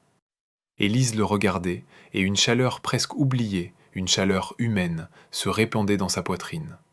Elle n'était plus seule. Elle avait un petit compagnon, blessé mais vivant. Le soir, ils trouvèrent un abri, une vieille cabane de chasse à demi effondrée, sur la rive haute d'un ruisseau. La bâtisse était minuscule, une pièce, un poêle, un bas-flanc. Le toit fuyait par endroits, mais les murs tenaient et la porte se fermait à l'aide d'une barre. Élise fit entrer le louveteau, l'installa sur une vieille peau de mouton trouvée dans un coin. Il gémit en se serrant contre elle, et elle lui caressa la tête, le sentant se détendre lentement, s'endormir. Elle s'assit près de la petite fenêtre, à regarder le couchant peindre la forêt de pourpre et d'or, le fusil dans les mains, le louveteau à côté. Et pour la première fois depuis des années, Élise éprouva la paix. Elle ne savait pas ce que lui réserverait demain, peut-être de nouvelles épreuves, peut-être qu'on viendrait la chercher, peut-être qu'elle mourrait ici, dans cette solitude, sans jamais rencontrer d'êtres humains capables de bonté. Mais à cette heure du soir, elle était chez elle. Elle serra le louveteau contre elle, sentit sa respiration égale, et murmura dans le silence. On s'en sortira, toi et moi, on est une meute. Dehors, la forêt s'assombrissait, et loin, au-dessus du marais, montait une lune pâle et froide. La louve solitaire avait trouvé non seulement un refuge, mais aussi un ami, et dans ce monde dur et sauvage, c'était le plus grand des trésors. L'hiver ne vint pas progressivement, comme en ville, mais d'un seul coup. Hier encore, la forêt était nue, noire, détrempée des pluies d'automne. Ce matin, Élise se réveilla dans un froid qui l'obligeait à respirer en nuages de vapeur. Elle regarda par la petite fenêtre et resta immobile. Tout était blanc, blanc et figé, comme sur un tableau. Les arbres étaient sous le givre, leurs branches ployaient sous la neige, et très loin, au-dessus des cimes, pendait un soleil pâle, presque blanc, qui ne chauffait pas, mais éclairait seulement ce monde de glace. La neige craqua sous ses pieds quand elle sortit sur le perron, et ce bruit pur, cristallin, la fit frissonner. Tête grise, car en un mois le louveteau chétif et crasseux était devenu une bête solide et nerveuse, bondit derrière elle avec un jappement joyeux. Il fourra le museau dans une congère, souffla, fit un bond en arrière, puis se mit à tourner dans la cour en laissant des traces profondes. Élise le regardait et souriait. Pour la première fois depuis des mois, son sourire n'était ni tordu, ni forcé. « Ça te plaît, la neige ?» Le louveteau aboya court, clair et replongea dans la congère. Il était sauvage, mais il était à elle. En un mois, ils étaient devenus inséparables. Élise le nourrissait à la main, dormait contre lui pour le réchauffer. Et lui la payait d'une fidélité qu'elle n'avait jamais vue chez aucun humain. Il ne frappait pas, ne criait pas, n'exigeait rien. Il était simplement là, tiède, vivant, confiant. Mais l'hiver, ce n'est pas seulement la beauté, c'est aussi la faim, le froid, une lutte quotidienne. Élise comprit vite que ses anciennes méthodes ne fonctionnaient plus. Le poisson était sous la glace, les baies et les champignons sous la neige, et même les lièvres, autrefois faciles, étaient devenus méfiants. Les 2 premières semaines, elle vécut sur ses vieilles réserves, viande séchée, racines mises de côté à l'automne. Mais les réserves fondaient, et chaque jour, l'inquiétude grandissait. Un jour où la tempête hurla 24 heures d'affilée, Élise resta assise près du poêle, les genoux serrés dans ses bras, et sentit la peur, l'ancienne, celle qu'elle croyait oublier, se glisser à nouveau vers son cœur. Elle n'avait pas peur des hommes, elle avait peur de ne pas pouvoir se protéger, ni protéger Tête grise, peur que l'hiver soit plus fort. Le louveteau, comme s'il sentait son état, s'approcha, poussa son museau humide dans sa paume, lui lécha la main. Élise le caressa, et dans ce simple contact tiède, trouva un peu de force. « Demain on va chasser », dit-elle d'une voix ferme. Tous les deux. Chasser avec un loup ressemblait à une danse. Élise comprit vite que Tête grise était née pour cela. Son flair dépassait tout ce qu'un humain peut espérer. Ses mouvements étaient silencieux et rapides. Il trouvait des traces là où Élise ne voyait qu'une nappe blanche et lui indiquait la direction d'un mouvement du museau. Leur première prise commune fut un chevreuil, qu'ils poussèrent dans un ravin profond. Élise ne rata pas. Le coup claqua, déchirant le silence de la forêt gelée, et l'écho roula entre les arbres, faisant s'envoler une bande de bouvreuils. Tête grise se lança, immobilisa la bête, et Élise arriva, la main sur son garrot. Il se tenait au-dessus de la prise, une femme et un loup. Et à cet instant, Élise comprit qu'ils étaient une vraie meute. Pas des voisins, pas des compagnons de hasard. Un seul ensemble. Elle guidait, il poursuivait. Elle tuait, il gardait. Et dans ce système, il n'y avait plus de place pour la peur. Elle dépeça la bête sur place, dans le froid, vite, avant que la viande ne gèle. Tête grise s'assit à côté, découvrant les dents en direction des corneilles qui tournaient au-dessus de la clairière. Et Élise se sentit protégée. Pour la première fois de sa vie, quelqu'un était prêt à la défendre. Pas à la frapper, pas à la punir, pas à exiger, à la défendre. L'hiver s'étira.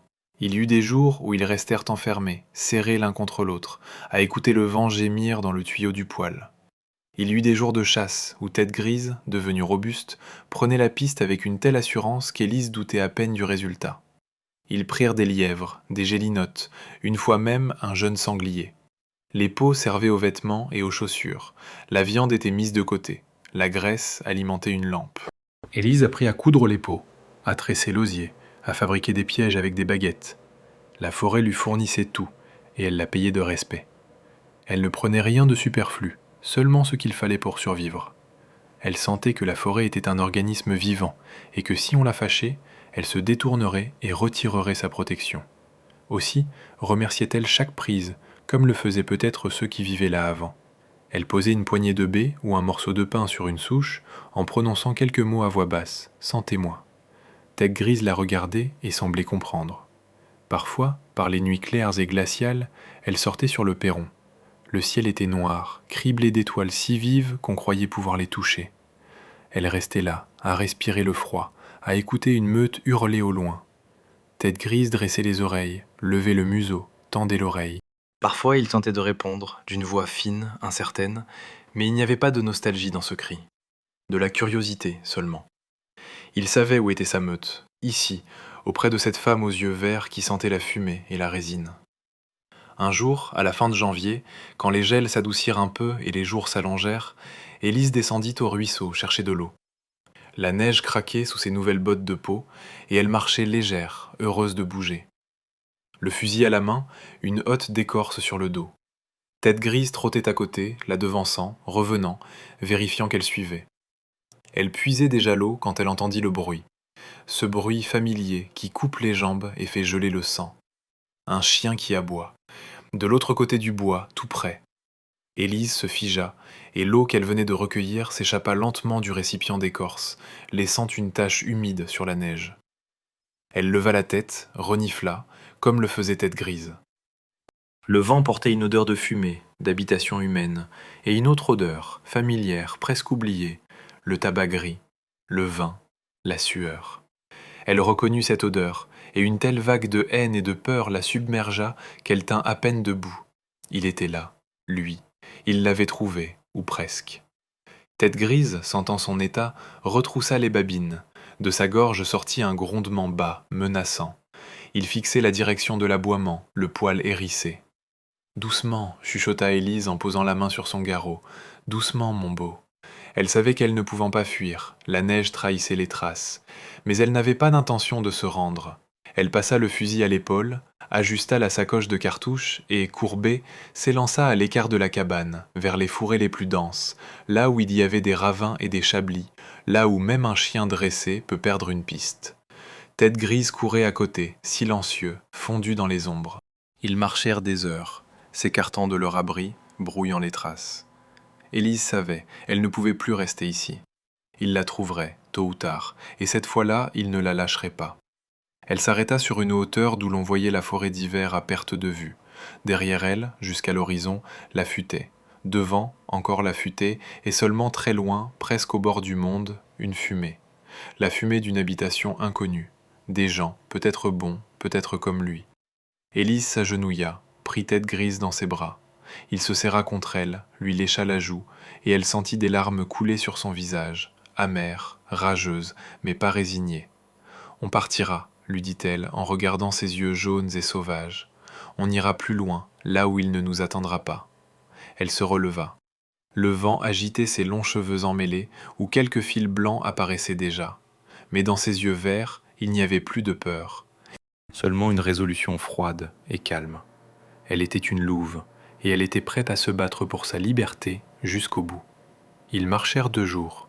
Le froid se durcissait d'heure en heure, et même Tête Grise, dont l'épaisse fourrure grise était une protection solide, commençait à ménager ses pattes en marchant dans les traces d'Élise pour se réchauffer. Elle sentait le froid traverser toutes ses couches de vêtements, la peau de mouton, les fourrures, jusqu'aux entrailles. Mais elle marchait, vers là où finissaient les lieux connus, où la forêt devenait vierge, intacte, où même les traces d'animaux se faisaient rares. À la fin du 2e jour, elle avait presque perdu la notion du temps. Le soleil, tache pâle et froide, se levait et disparaissait sans réchauffer, éclairant seulement l'immense drap blanc.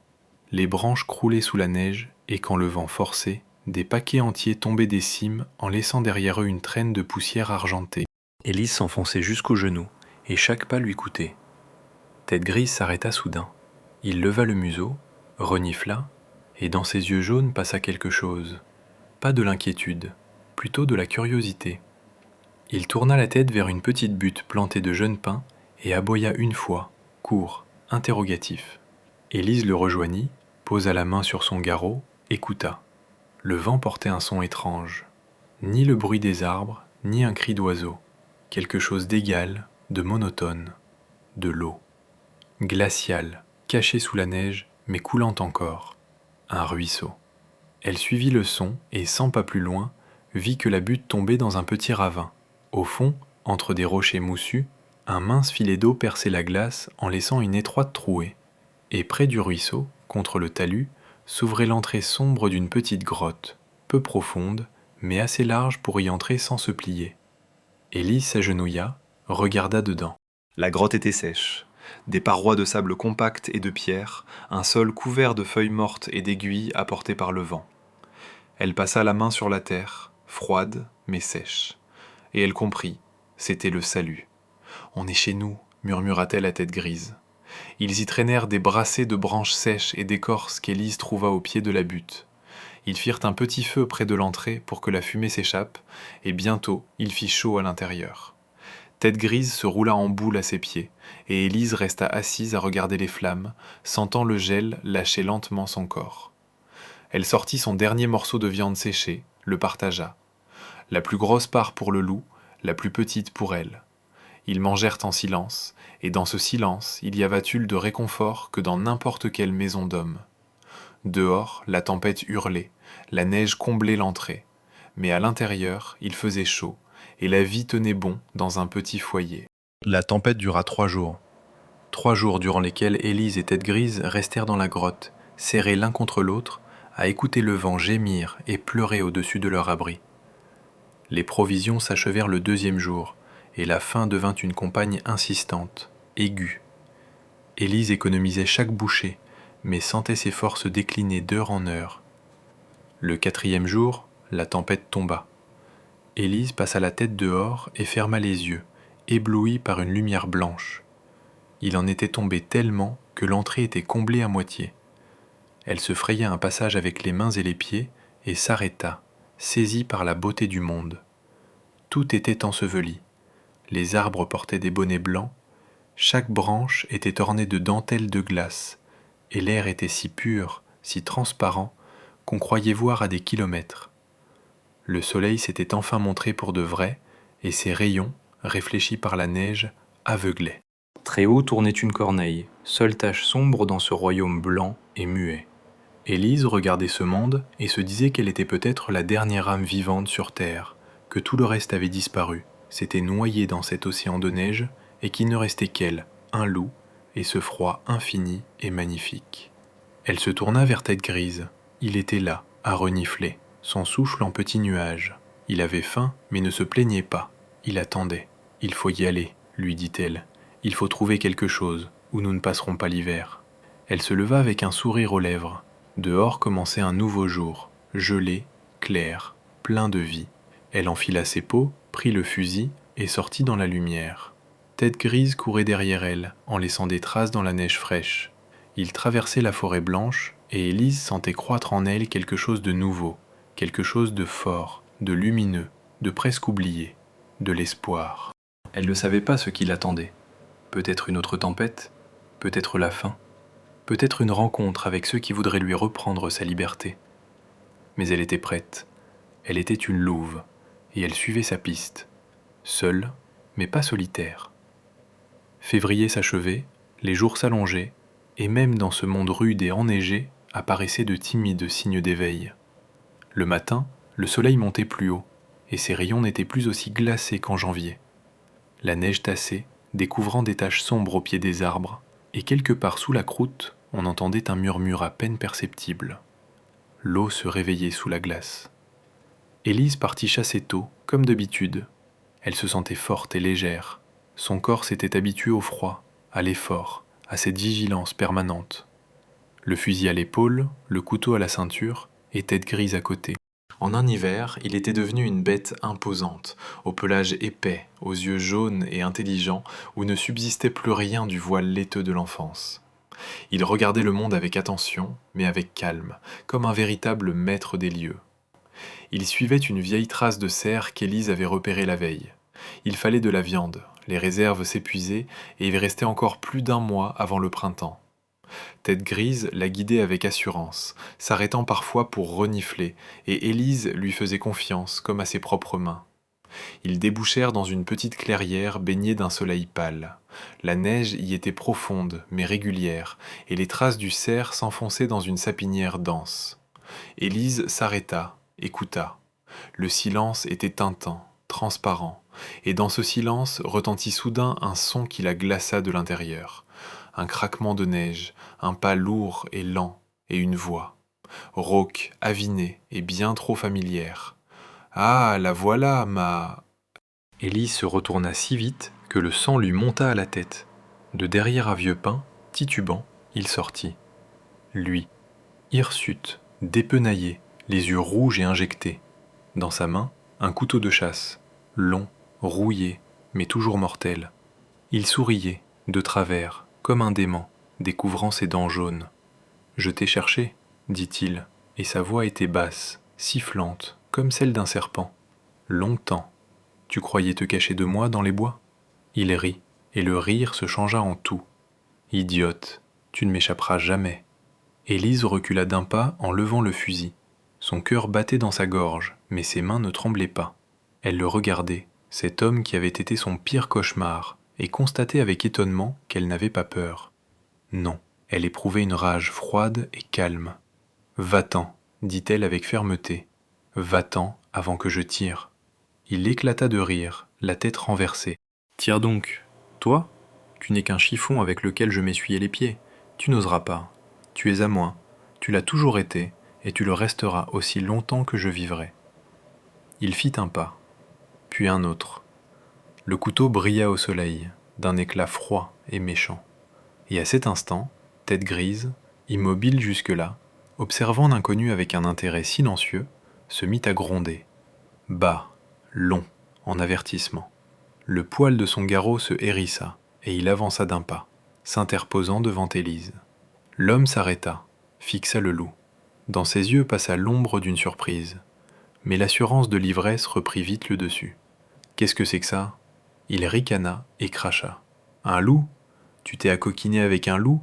Tu t'es trouvé une bête ? Eh bien, je le tuerai lui aussi. Et toi après ?» Il s'élança. Et à cette seconde, Élise fit ce qu'elle devait faire. Elle l'épaula et pressa la détente. Le coup partit, mais la balle ne fit que frôler son épaule, éraflant la peau. Il tressaillit, mais ne s'arrêta pas. Il se jeta sur elle, le couteau visant la gorge. Élise n'eut pas le temps de recharger. Elle recula, buta sur une racine, tomba dans la neige, et la masse froide et compacte lui brûla le visage. Le couteau siffla au-dessus de sa tête. Il s'abattit sur elle, le genou sur sa poitrine, et elle sentit son souffle.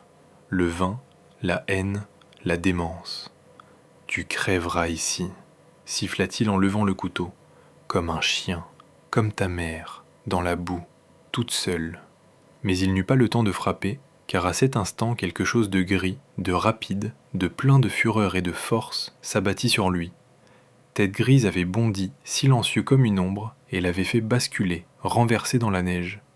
Les bruits qui suivirent furent terribles, grondements, râles, craquements de tissu et des chocs sourds. L'homme cria, un cri aigu, désespéré, presque féminin. Il tenta de se défendre, le couteau tendu devant lui, mais le loup était plus rapide. Il tournait, esquivait, mordait à l'épaule, au bras. La neige se tacha de sombre. L'homme roulait dans la congère, la voix étranglée de terreur, et dans ce cri, il n'y avait plus de méchanceté, seulement l'épouvante animale de celui qui va mourir. « Élise !» hurla-t-il, et sa voix se mouilla de larmes. « Retiens-le, retiens-le, je ne le ferai plus, je le jure. Tu m'entends ?» Élise était assise dans la neige, le fusil serré contre sa poitrine, et regardait. Elle ne bougeait pas. Elle regardait son loup, ce même petit louveteau blessé qu'elle avait trouvé au pied d'un bouleau, régler son compte à son bourreau. Et dans sa poitrine, il n'y avait pas de pitié, seulement un calme sourd, étrange, comme si elle refermait enfin le livre le plus terrible de sa vie. Tête Grise recula quand l'homme cessa de bouger. Il se tenait au-dessus de lui, haletant. Il jeta un regard à Élise, et dans ses yeux jaunes, il n'y avait pas de fureur, seulement de la fatigue et de la fidélité. Élise se releva lentement, s'approcha du corps. Il gisait le visage dans la neige. Elle le retourna du pied. Ses yeux étaient ouverts, mais il n'y avait plus rien dedans. Rien que le vide et une peur figée. Elle resta debout au-dessus de lui, le vent lui refroidissant le visage, et comprit que c'était fini, la fin d'une longue histoire, commencée dans cette maison maudite, cette baraque sale et humide où on la frappait et l'humiliait. Il ne se relèverait plus jamais, ne crierait plus jamais, ne la toucherait plus jamais de ses mains sales. « Tu avais tort, dit-elle doucement, aux yeux morts. Je ne suis pas un chiffon, je ne suis pas à toi, je suis libre, maintenant, pour de vrai. » Elle se détourna, sans vouloir le regarder davantage, alla vers Tête Grise, s'agenouilla et le prit par le cou. Il était chaud, vivant, et son souffle lui effleurait le visage. « Tu m'as sauvé, » murmura-t-elle, en sentant des larmes couler, claires, libératrices. « Tu es ma meute, tu es mon frère, pour toujours. » Le loup lui lécha le visage, et dans ce geste simple et sauvage, il y avait plus d'amour que dans tous les humains qu'elle avait connus. Élise se leva. Elle prit son fusil, ajusta sa sacoche et jeta un dernier regard au corps. Elle ne l'enterrerait pas. Que la forêt le prenne, comme elle prend tout le monde, vivant et mort. Que les charognards fassent leur office. Elle ne souillerait pas la terre en creusant une tombe pour lui. Elle se retourna et partit, sans regarder derrière elle. Tête Grise trottait à ses côtés, et leurs traces s'enfonçaient dans la forêt, laissant derrière elle une tache sombre sur la neige. Devant elle, la forêt, silencieuse, magnifique, sans fin. Devant elle, le printemps, qui respirait déjà dans chaque rayon. « On partira loin, » dit Élise au loup, et sa voix était ferme et claire. « Là où personne ne nous connaît, où nous serons seulement ce que nous sommes, une louve et un loup, une meute. » Elle marchait, et le vent remuait ses cheveux, où il n'y avait plus de fil blanc, seulement l'or du blé mûr. Dans ses yeux verts, il n'y avait plus de peur, rien qu'une clarté d'hiver, propre, paisible. Le passé était enterré, le présent commençait ici et maintenant, et il n'appartenait qu'à elle. Il faut mesurer ce qui vient de se produire. Élise n'a pas triomphé par la force, mais par ce qu'elle a bâti autour d'elle, une confiance, un lien, une loyauté. Ce qui l'a sauvée, c'est d'avoir un jour tendu la main à un animal blessé plutôt que de passer son chemin. La bonté qu'elle n'avait jamais reçue, elle l'a donnée, et c'est cela qui lui est revenu au moment décisif. Il y a là quelque chose de troublant. Les personnes que la vie a le plus maltraitées sont souvent celles qui savent encore reconnaître la détresse chez un autre. Et vous, qu'en pensez-vous ? Croyez-vous que ce que l'on donne finit toujours par nous protéger ? Ou n'est-ce qu'une belle idée ? Le printemps s'installa d'un coup, comme toujours après un long hiver. D'abord le ciel devint plus haut, plus bleu, et le soleil se mit à chauffer pour de bon, faisant s'affaisser la neige et la réduisant en une masse spongieuse. Puis vint le tintement des gouttes, les premiers ruisseaux sur les pentes des ravins, et l'air s'emplit du parfum frais et humide de la terre qui se réveille. Élise allait vers le sud, toujours plus loin des lieux où son passé était resté. Elle ne savait pas où elle allait, elle avançait, simplement, vers là où la forêt semblait plus sauvage, plus intacte. Tête grise trottait à ses côtés, la devançant parfois, revenant parfois pour lui pousser doucement le museau dans la paume, comme pour vérifier qu'elle n'était pas fatiguée. Au fil de l'hiver, ils étaient devenus un seul être, une femme et un loup, deux âmes reliées par un fil invisible mais solide. Les jours se réchauffaient. La neige partait vite, découvrant l'herbe de l'année passée et les premières pousses vertes, encore fragiles. Les oiseaux revenaient, bruyants, agités, la vie rentrait dans ce pays. Le 5e jour de marche, Élise remarqua des traces étranges.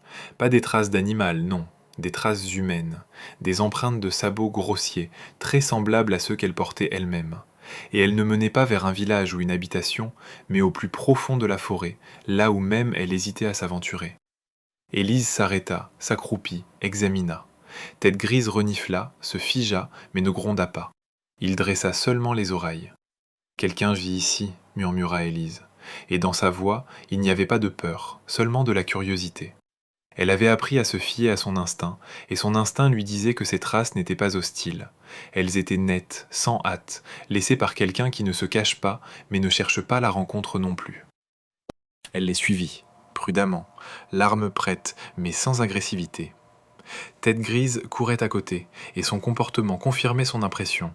Il ne grondait pas, ne montrait pas les dents, il reniflait et remuait la queue de façon presque imperceptible. Les traces la menèrent à une petite clairière, au milieu de laquelle se tenait une maisonnette. Moins délabrée que celle où Élise avait vécu à l'automne, mais ancienne aussi, faite de rondins épais et noircis par le temps. Les carreaux étaient intacts, et de la cheminée montait un mince filet de fumée. Du bois soigneusement empilé attendait le long d'un mur, et à côté un petit potager, encore nu mais fraîchement retourné. Élise se figea en lisière, sans oser s'approcher.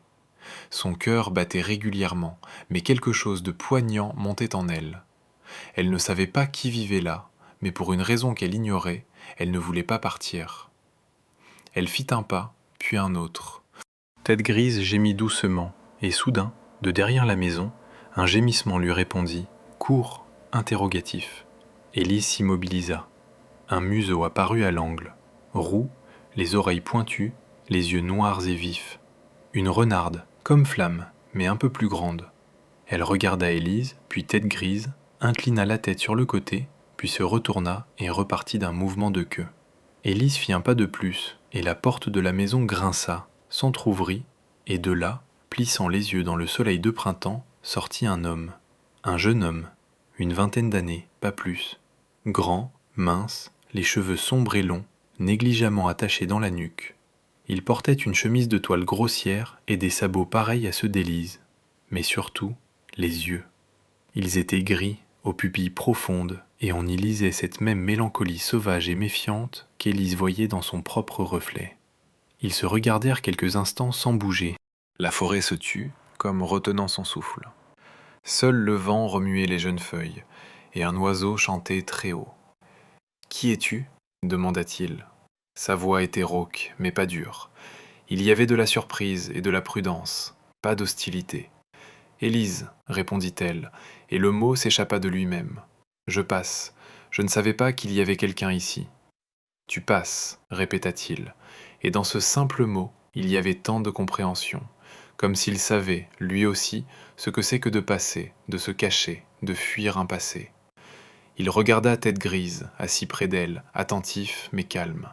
« C'est ton loup ?»« Le mien, » dit Élise. « Il ne mord pas. » Il hocha la tête comme si cela allait de soi. Il sortit, s'assit sur les marches, et d'un geste l'invita à approcher. « Assieds-toi. Moi, c'est Mathieu. Ça fait 3 ans que je vis ici. Je n'ai pas vu de gens depuis longtemps. Je croyais être le dernier dans toute la forêt. » Élise s'approcha, mais s'assit non pas sur les marches, dans l'herbe à côté. Tête grise se coucha à ses pieds, le museau sur les pattes.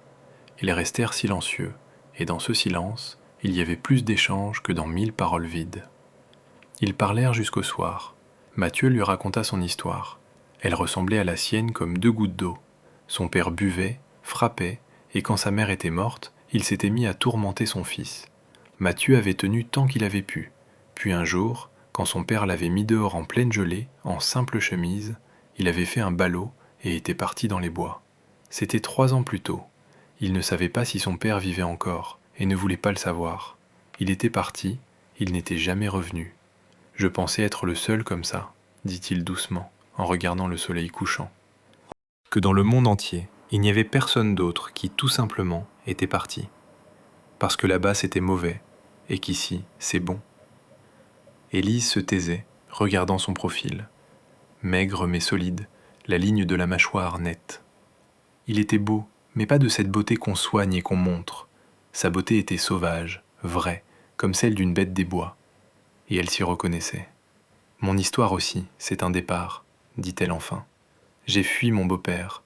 Il voulait... » Elle s'arrêta, la gorge serrée, mais s'obligea à continuer. « Il voulait faire de moi sa chose. Je l'ai frappé, et je me suis enfui. Et puis... » Elle se tut, les yeux sur Tête Grise. « Et puis il m'a retrouvé. Mais le loup m'a défendu. » Mathieu ne posa aucune question sur la mort. Il comprit tout seul. Dans ses yeux gris passa une compréhension, et il dit simplement « Alors tu es libre, maintenant, pour de vrai ?» « Oui, » répondit-elle, et sa voix était d'une fermeté inébranlable. « Libre. » Ils restèrent sur les marches jusqu'à ce que le soleil disparaisse derrière les pins, teintant le ciel de pourpre et d'or. Quelque part dans la forêt, un rossignol se mit à chanter, timidement d'abord, mais sa voix se répandait déjà sur le pays, annonçant le printemps, la vie, quelque chose de lumineux. « Reste, » dit soudain Mathieu, et il y avait dans sa voix la même mélancolie que dans le chant de l'oiseau. « Toi et moi, on est comme 2 loups qui ont perdu leur meute. Pourquoi en chercher une autre, si on peut créer la nôtre ?» Élise le regarda, ses yeux gris où se reflétait le couchant, ses mains calleuses, marquées de cicatrices, comme les siennes. Elle se souvint de toutes ces longues nuits froides, où sa seule chaleur avait été Tête Grise, de cette nostalgie qui montait parfois en elle, l'envie de dire un mot et d'entendre en réponse non pas le vent, mais une voix humaine. « Je reste, » dit-elle, et sa voix trembla, non pas de peur, mais d'autre chose, de longtemps oublié, d'espoir. Mathieu sourit pour la première fois de la soirée, et dans ce sourire, il y avait tant de chaleur qu'Élise sentit quelque chose de nouveau, de clair, de léger, se répandre en elle, comme si la glace qui enserrait son cœur depuis des années commençait à fondre. La nuit, ils s'assirent près d'un feu allumé au milieu de la clairière. Tête Grise somnolait, la tête sur les genoux d'Élise, et la renarde de Mathieu se tenait à côté, les yeux plissés vers les flammes. Ils formaient une famille grande et bizarre, 2 humains, un loup et une renarde. Et tous étaient des exclus, des fugitifs, ceux que le monde avait rejetés et qu'il avait rejetés en retour. Élise regardait le feu danser dans les yeux gris de Mathieu et sentait naître en elle une chose qu'elle n'arrivait pas à nommer, peut-être de l'espoir, peut-être de la paix. Peut-être, pour la première fois depuis des années, la certitude que le bonheur est possible. « Parle-moi de la forêt, » demanda-t-elle doucement. « Comment tu as survécu ici ? Je veux tout savoir. » Et Mathieu commença à raconter comment il avait failli geler le premier hiver, comment il avait appris à poser des pièges et à faire du feu sans allumettes, comment il avait rencontré la renarde, blessée, malade, et l'avait soignée, comment il avait compris que la forêt n'est pas un simple lieu, mais un être vivant qui respire, sent, se souvient. Il parlait, et sa voix apaisait Élise comme une berceuse. Elle l'écoutait, et pour la première fois depuis des années, elle n'avait pas envie de fuir, pas envie de se cacher. Elle voulait rester ici, dans cette forêt, près de ce feu, auprès de ce garçon étrange et solitaire qui lui ressemblait tant. « Tu sais, dit-il au petit matin, quand le ciel commençait à grisonner et les étoiles à pâlir, quand je t'ai vu, je me suis dit, voilà, la 2e louve, ma meute est arrivée. » Élise sourit, les yeux mouillés, mais de larmes claires cette fois.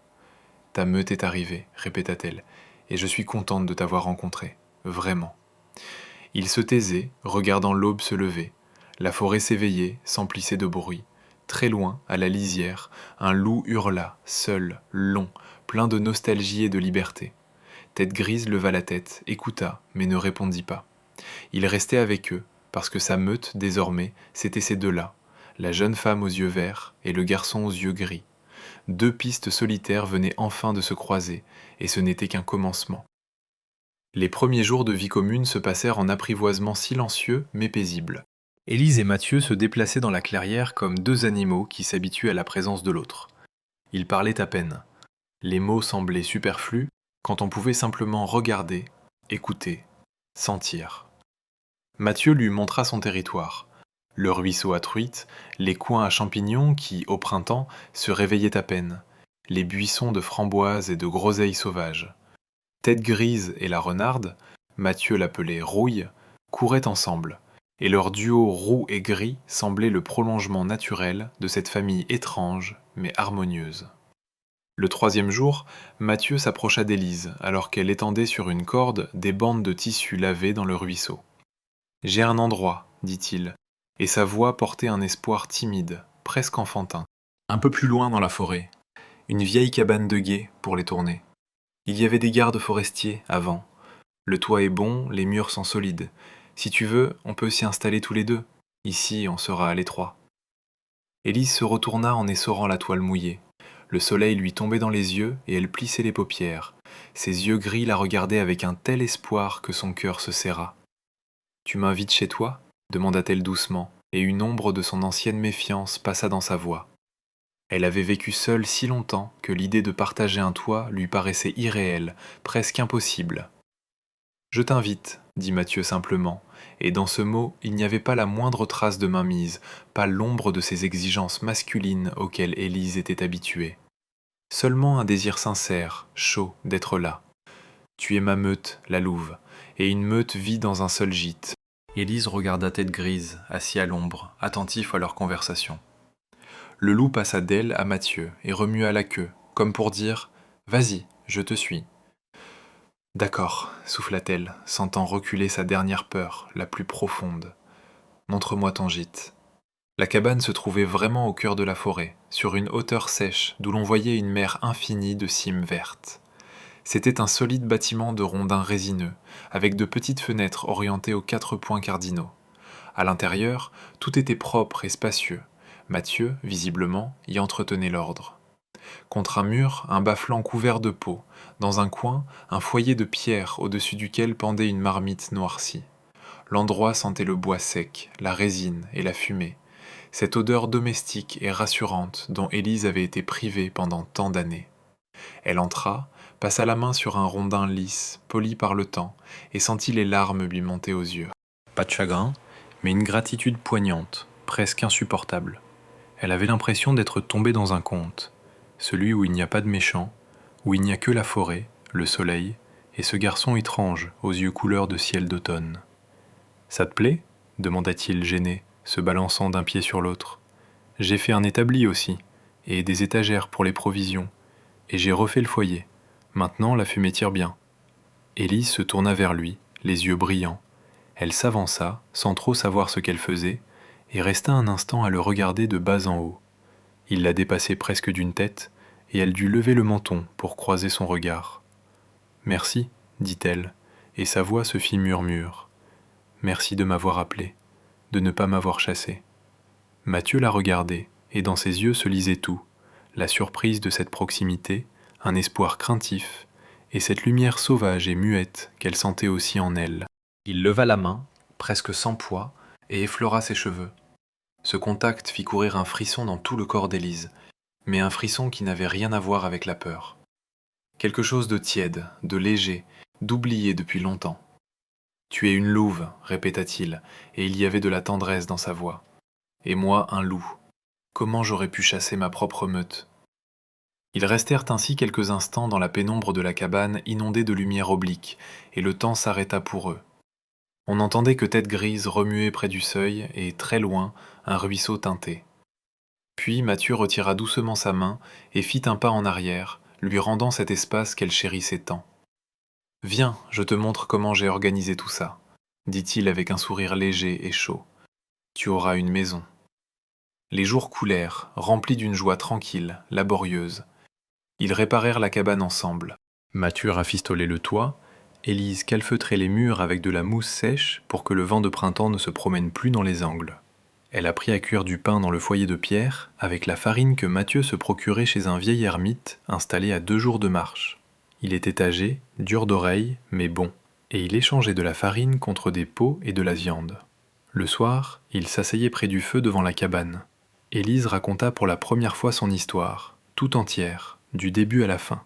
Sa voix tremblait, mais Mathieu écoutait sans l'interrompre, et dans ses yeux gris, il n'y avait ni pitié, ni dégoût, seulement une douleur qu'il partageait avec elle, et une colère calme, tranquille, dirigée contre ceux qui l'avaient blessé. « Je le tuerai s'il vient un jour », dit Mathieu quand elle eut fini, et il n'y avait pas de doute dans sa voix. « Il est déjà mort », répondit Élise en regardant le feu. « Tête grise l'a fait, il m'a défendu. » Mathieu porta son regard sur le loup couché dans l'ombre, et du respect apparut dans ses yeux. Il se leva, s'approcha, s'accroupit et, le regardant droit dans les yeux, dit « Tu es un vrai frère, merci de l'avoir sauvé. » Le loup, comme s'il comprenait, secoua la tête et lui lécha la main. Mathieu sourit, et il y avait tant de lumière dans ce sourire qu'Élise sentit fondre le dernier morceau de glace en elle. Le printemps s'imposait, la forêt s'habillait de vert, l'air devenait dense, parfumé. La nuit, les rossignols chantaient, et Élise se réveillait souvent, sortait sur le seuil et restait là, à regarder les étoiles. Parfois Mathieu sortait à son tour, s'asseyait près d'elle, et il se taisait. Mais dans ce silence, il y avait plus de conversation que dans n'importe quel discours. Un jour, à la fin de mai, quand la forêt était pleinement réveillée et en fleurs, ils partirent vers le vieil étang dont Mathieu parlait avec une émotion particulière. Il se trouvait à quelques kilomètres de la cabane, caché derrière des saules et des sureaux touffus. L'eau y était noire, profonde, et le ciel s'y reflétait comme dans un miroir immense. Ils s'assirent sur la rive, pieds nus, les sabots laissés au bord du sentier, les plantes sur la terre tiède, et Élise sentait la nature entrer en elle, remplir chaque cellule de calme et de force. « Tu sais, je n'ai jamais cru que j'aurais quelqu'un, » dit Mathieu en regardant l'eau. « Je me disais que je mourrais seul, quelque part sous une souche, et que personne ne se souviendrait de moi. Et puis tu es arrivé, et tout a changé. » Élise se tourna vers lui. Ses cheveux, blonds et emmêlés, tombaient sur ses épaules, et ses yeux verts le regardaient avec une telle douceur qu'il resta immobile. « On est une meute, dit-elle. On n'est plus seul, et on ne le sera plus jamais. » Elle prit sa main, avec précaution, comme si elle craignait d'effrayer un oiseau, et il répondit en serrant ses doigts, chaud, rugueux, vivant. Pour la première fois depuis des années, Élise ne se contentait pas de survivre, elle vivait pour de bon. Près d'eux, sur la berge, Tête Grise et Rouille étaient assis. Les bêtes regardaient les humains, et dans leurs yeux, il y avait aussi une compréhension, ancienne, sage, animale. Elle savait que cette alliance était juste, que 2 âmes solitaires s'étaient trouvées, et qu'elles seraient désormais ensemble, que la forêt les avait acceptées toutes deux, et qu'elles faisaient partie de son cycle éternel. Le soleil descendait, teintant le ciel de rose et d'or. Élise et Mathieu restaient assis, main dans la main, à regarder le jour s'en aller. Ils se taisaient, mais leur cœur parlait une langue qui n'avait pas besoin de mots. « Rentrons, » dit enfin Mathieu. « Il faut préparer le dîner. Je vais te montrer comment je fais griller le poisson. Tu m'en diras des nouvelles. » Élise sourit, franchement, ouvertement, comme elle n'avait pas souri depuis des années. Elle se leva, s'étira, sentant craquer ses articulations après cette longue immobilité, et le regarda. « Allons-y, dit-elle, j'ai déjà envie de goûter ton poisson. » Ils repartirent à travers la forêt, lui, elle, le loup et la renarde, et l'obscurité les enveloppait doucement, comme une couverture familière. La maison les attendait devant, chaude, sentant la fumée et la liberté, et dans cette maison, il n'y avait plus de place pour la peur, seulement l'amour, venu à eux comme vient le printemps, sans prévenir, mais inévitablement. Ils étaient des loups, ils étaient une meute, et ils étaient libres, enfin. 3 ans passèrent, 3 étés, 3 hivers, 3 printemps, et la forêt changea avec eux. Elle n'était plus seulement un refuge, mais une véritable maison, où chaque coin était imprégné de leur souffle, de leur chaleur, de leur vie. La cabane de guet, qu'ils avaient appelée leur gîte, était devenue un nid confortable. On y avait ajouté un vestibule, monté un nouveau poêle en pierre, agrandi le foyer. Et près d'un mur, Mathieu avait fabriqué un berceau en osier souple. Leur fille y dormait, petite, joufflue, les cheveux dorés d'Élise et les yeux gris et attentifs de Mathieu. Elle avait 6 mois quand Élise sentit pour la première fois que leur monde, si sauvage et si libre, commençait à changer. Il lui faudra des gens, dit Mathieu un soir, en regardant la petite tendre les mains vers le feu, essayant d'attraper une flamme. Elle ne peut pas passer toute sa vie dans la forêt comme nous, il lui faudra apprendre, avoir des amis, être avec d'autres enfants. Élise se taisait, les yeux sur sa fille. Elle savait qu'il avait raison. Elle-même avait grandi parmi les hommes, méchants, cruels, mais des hommes tout de même. Elle savait que le monde n'est pas fait uniquement de loups et de renards, il y a aussi des bons, des lumineux, des chaleureux. Elle les avait simplement rencontrés trop tard.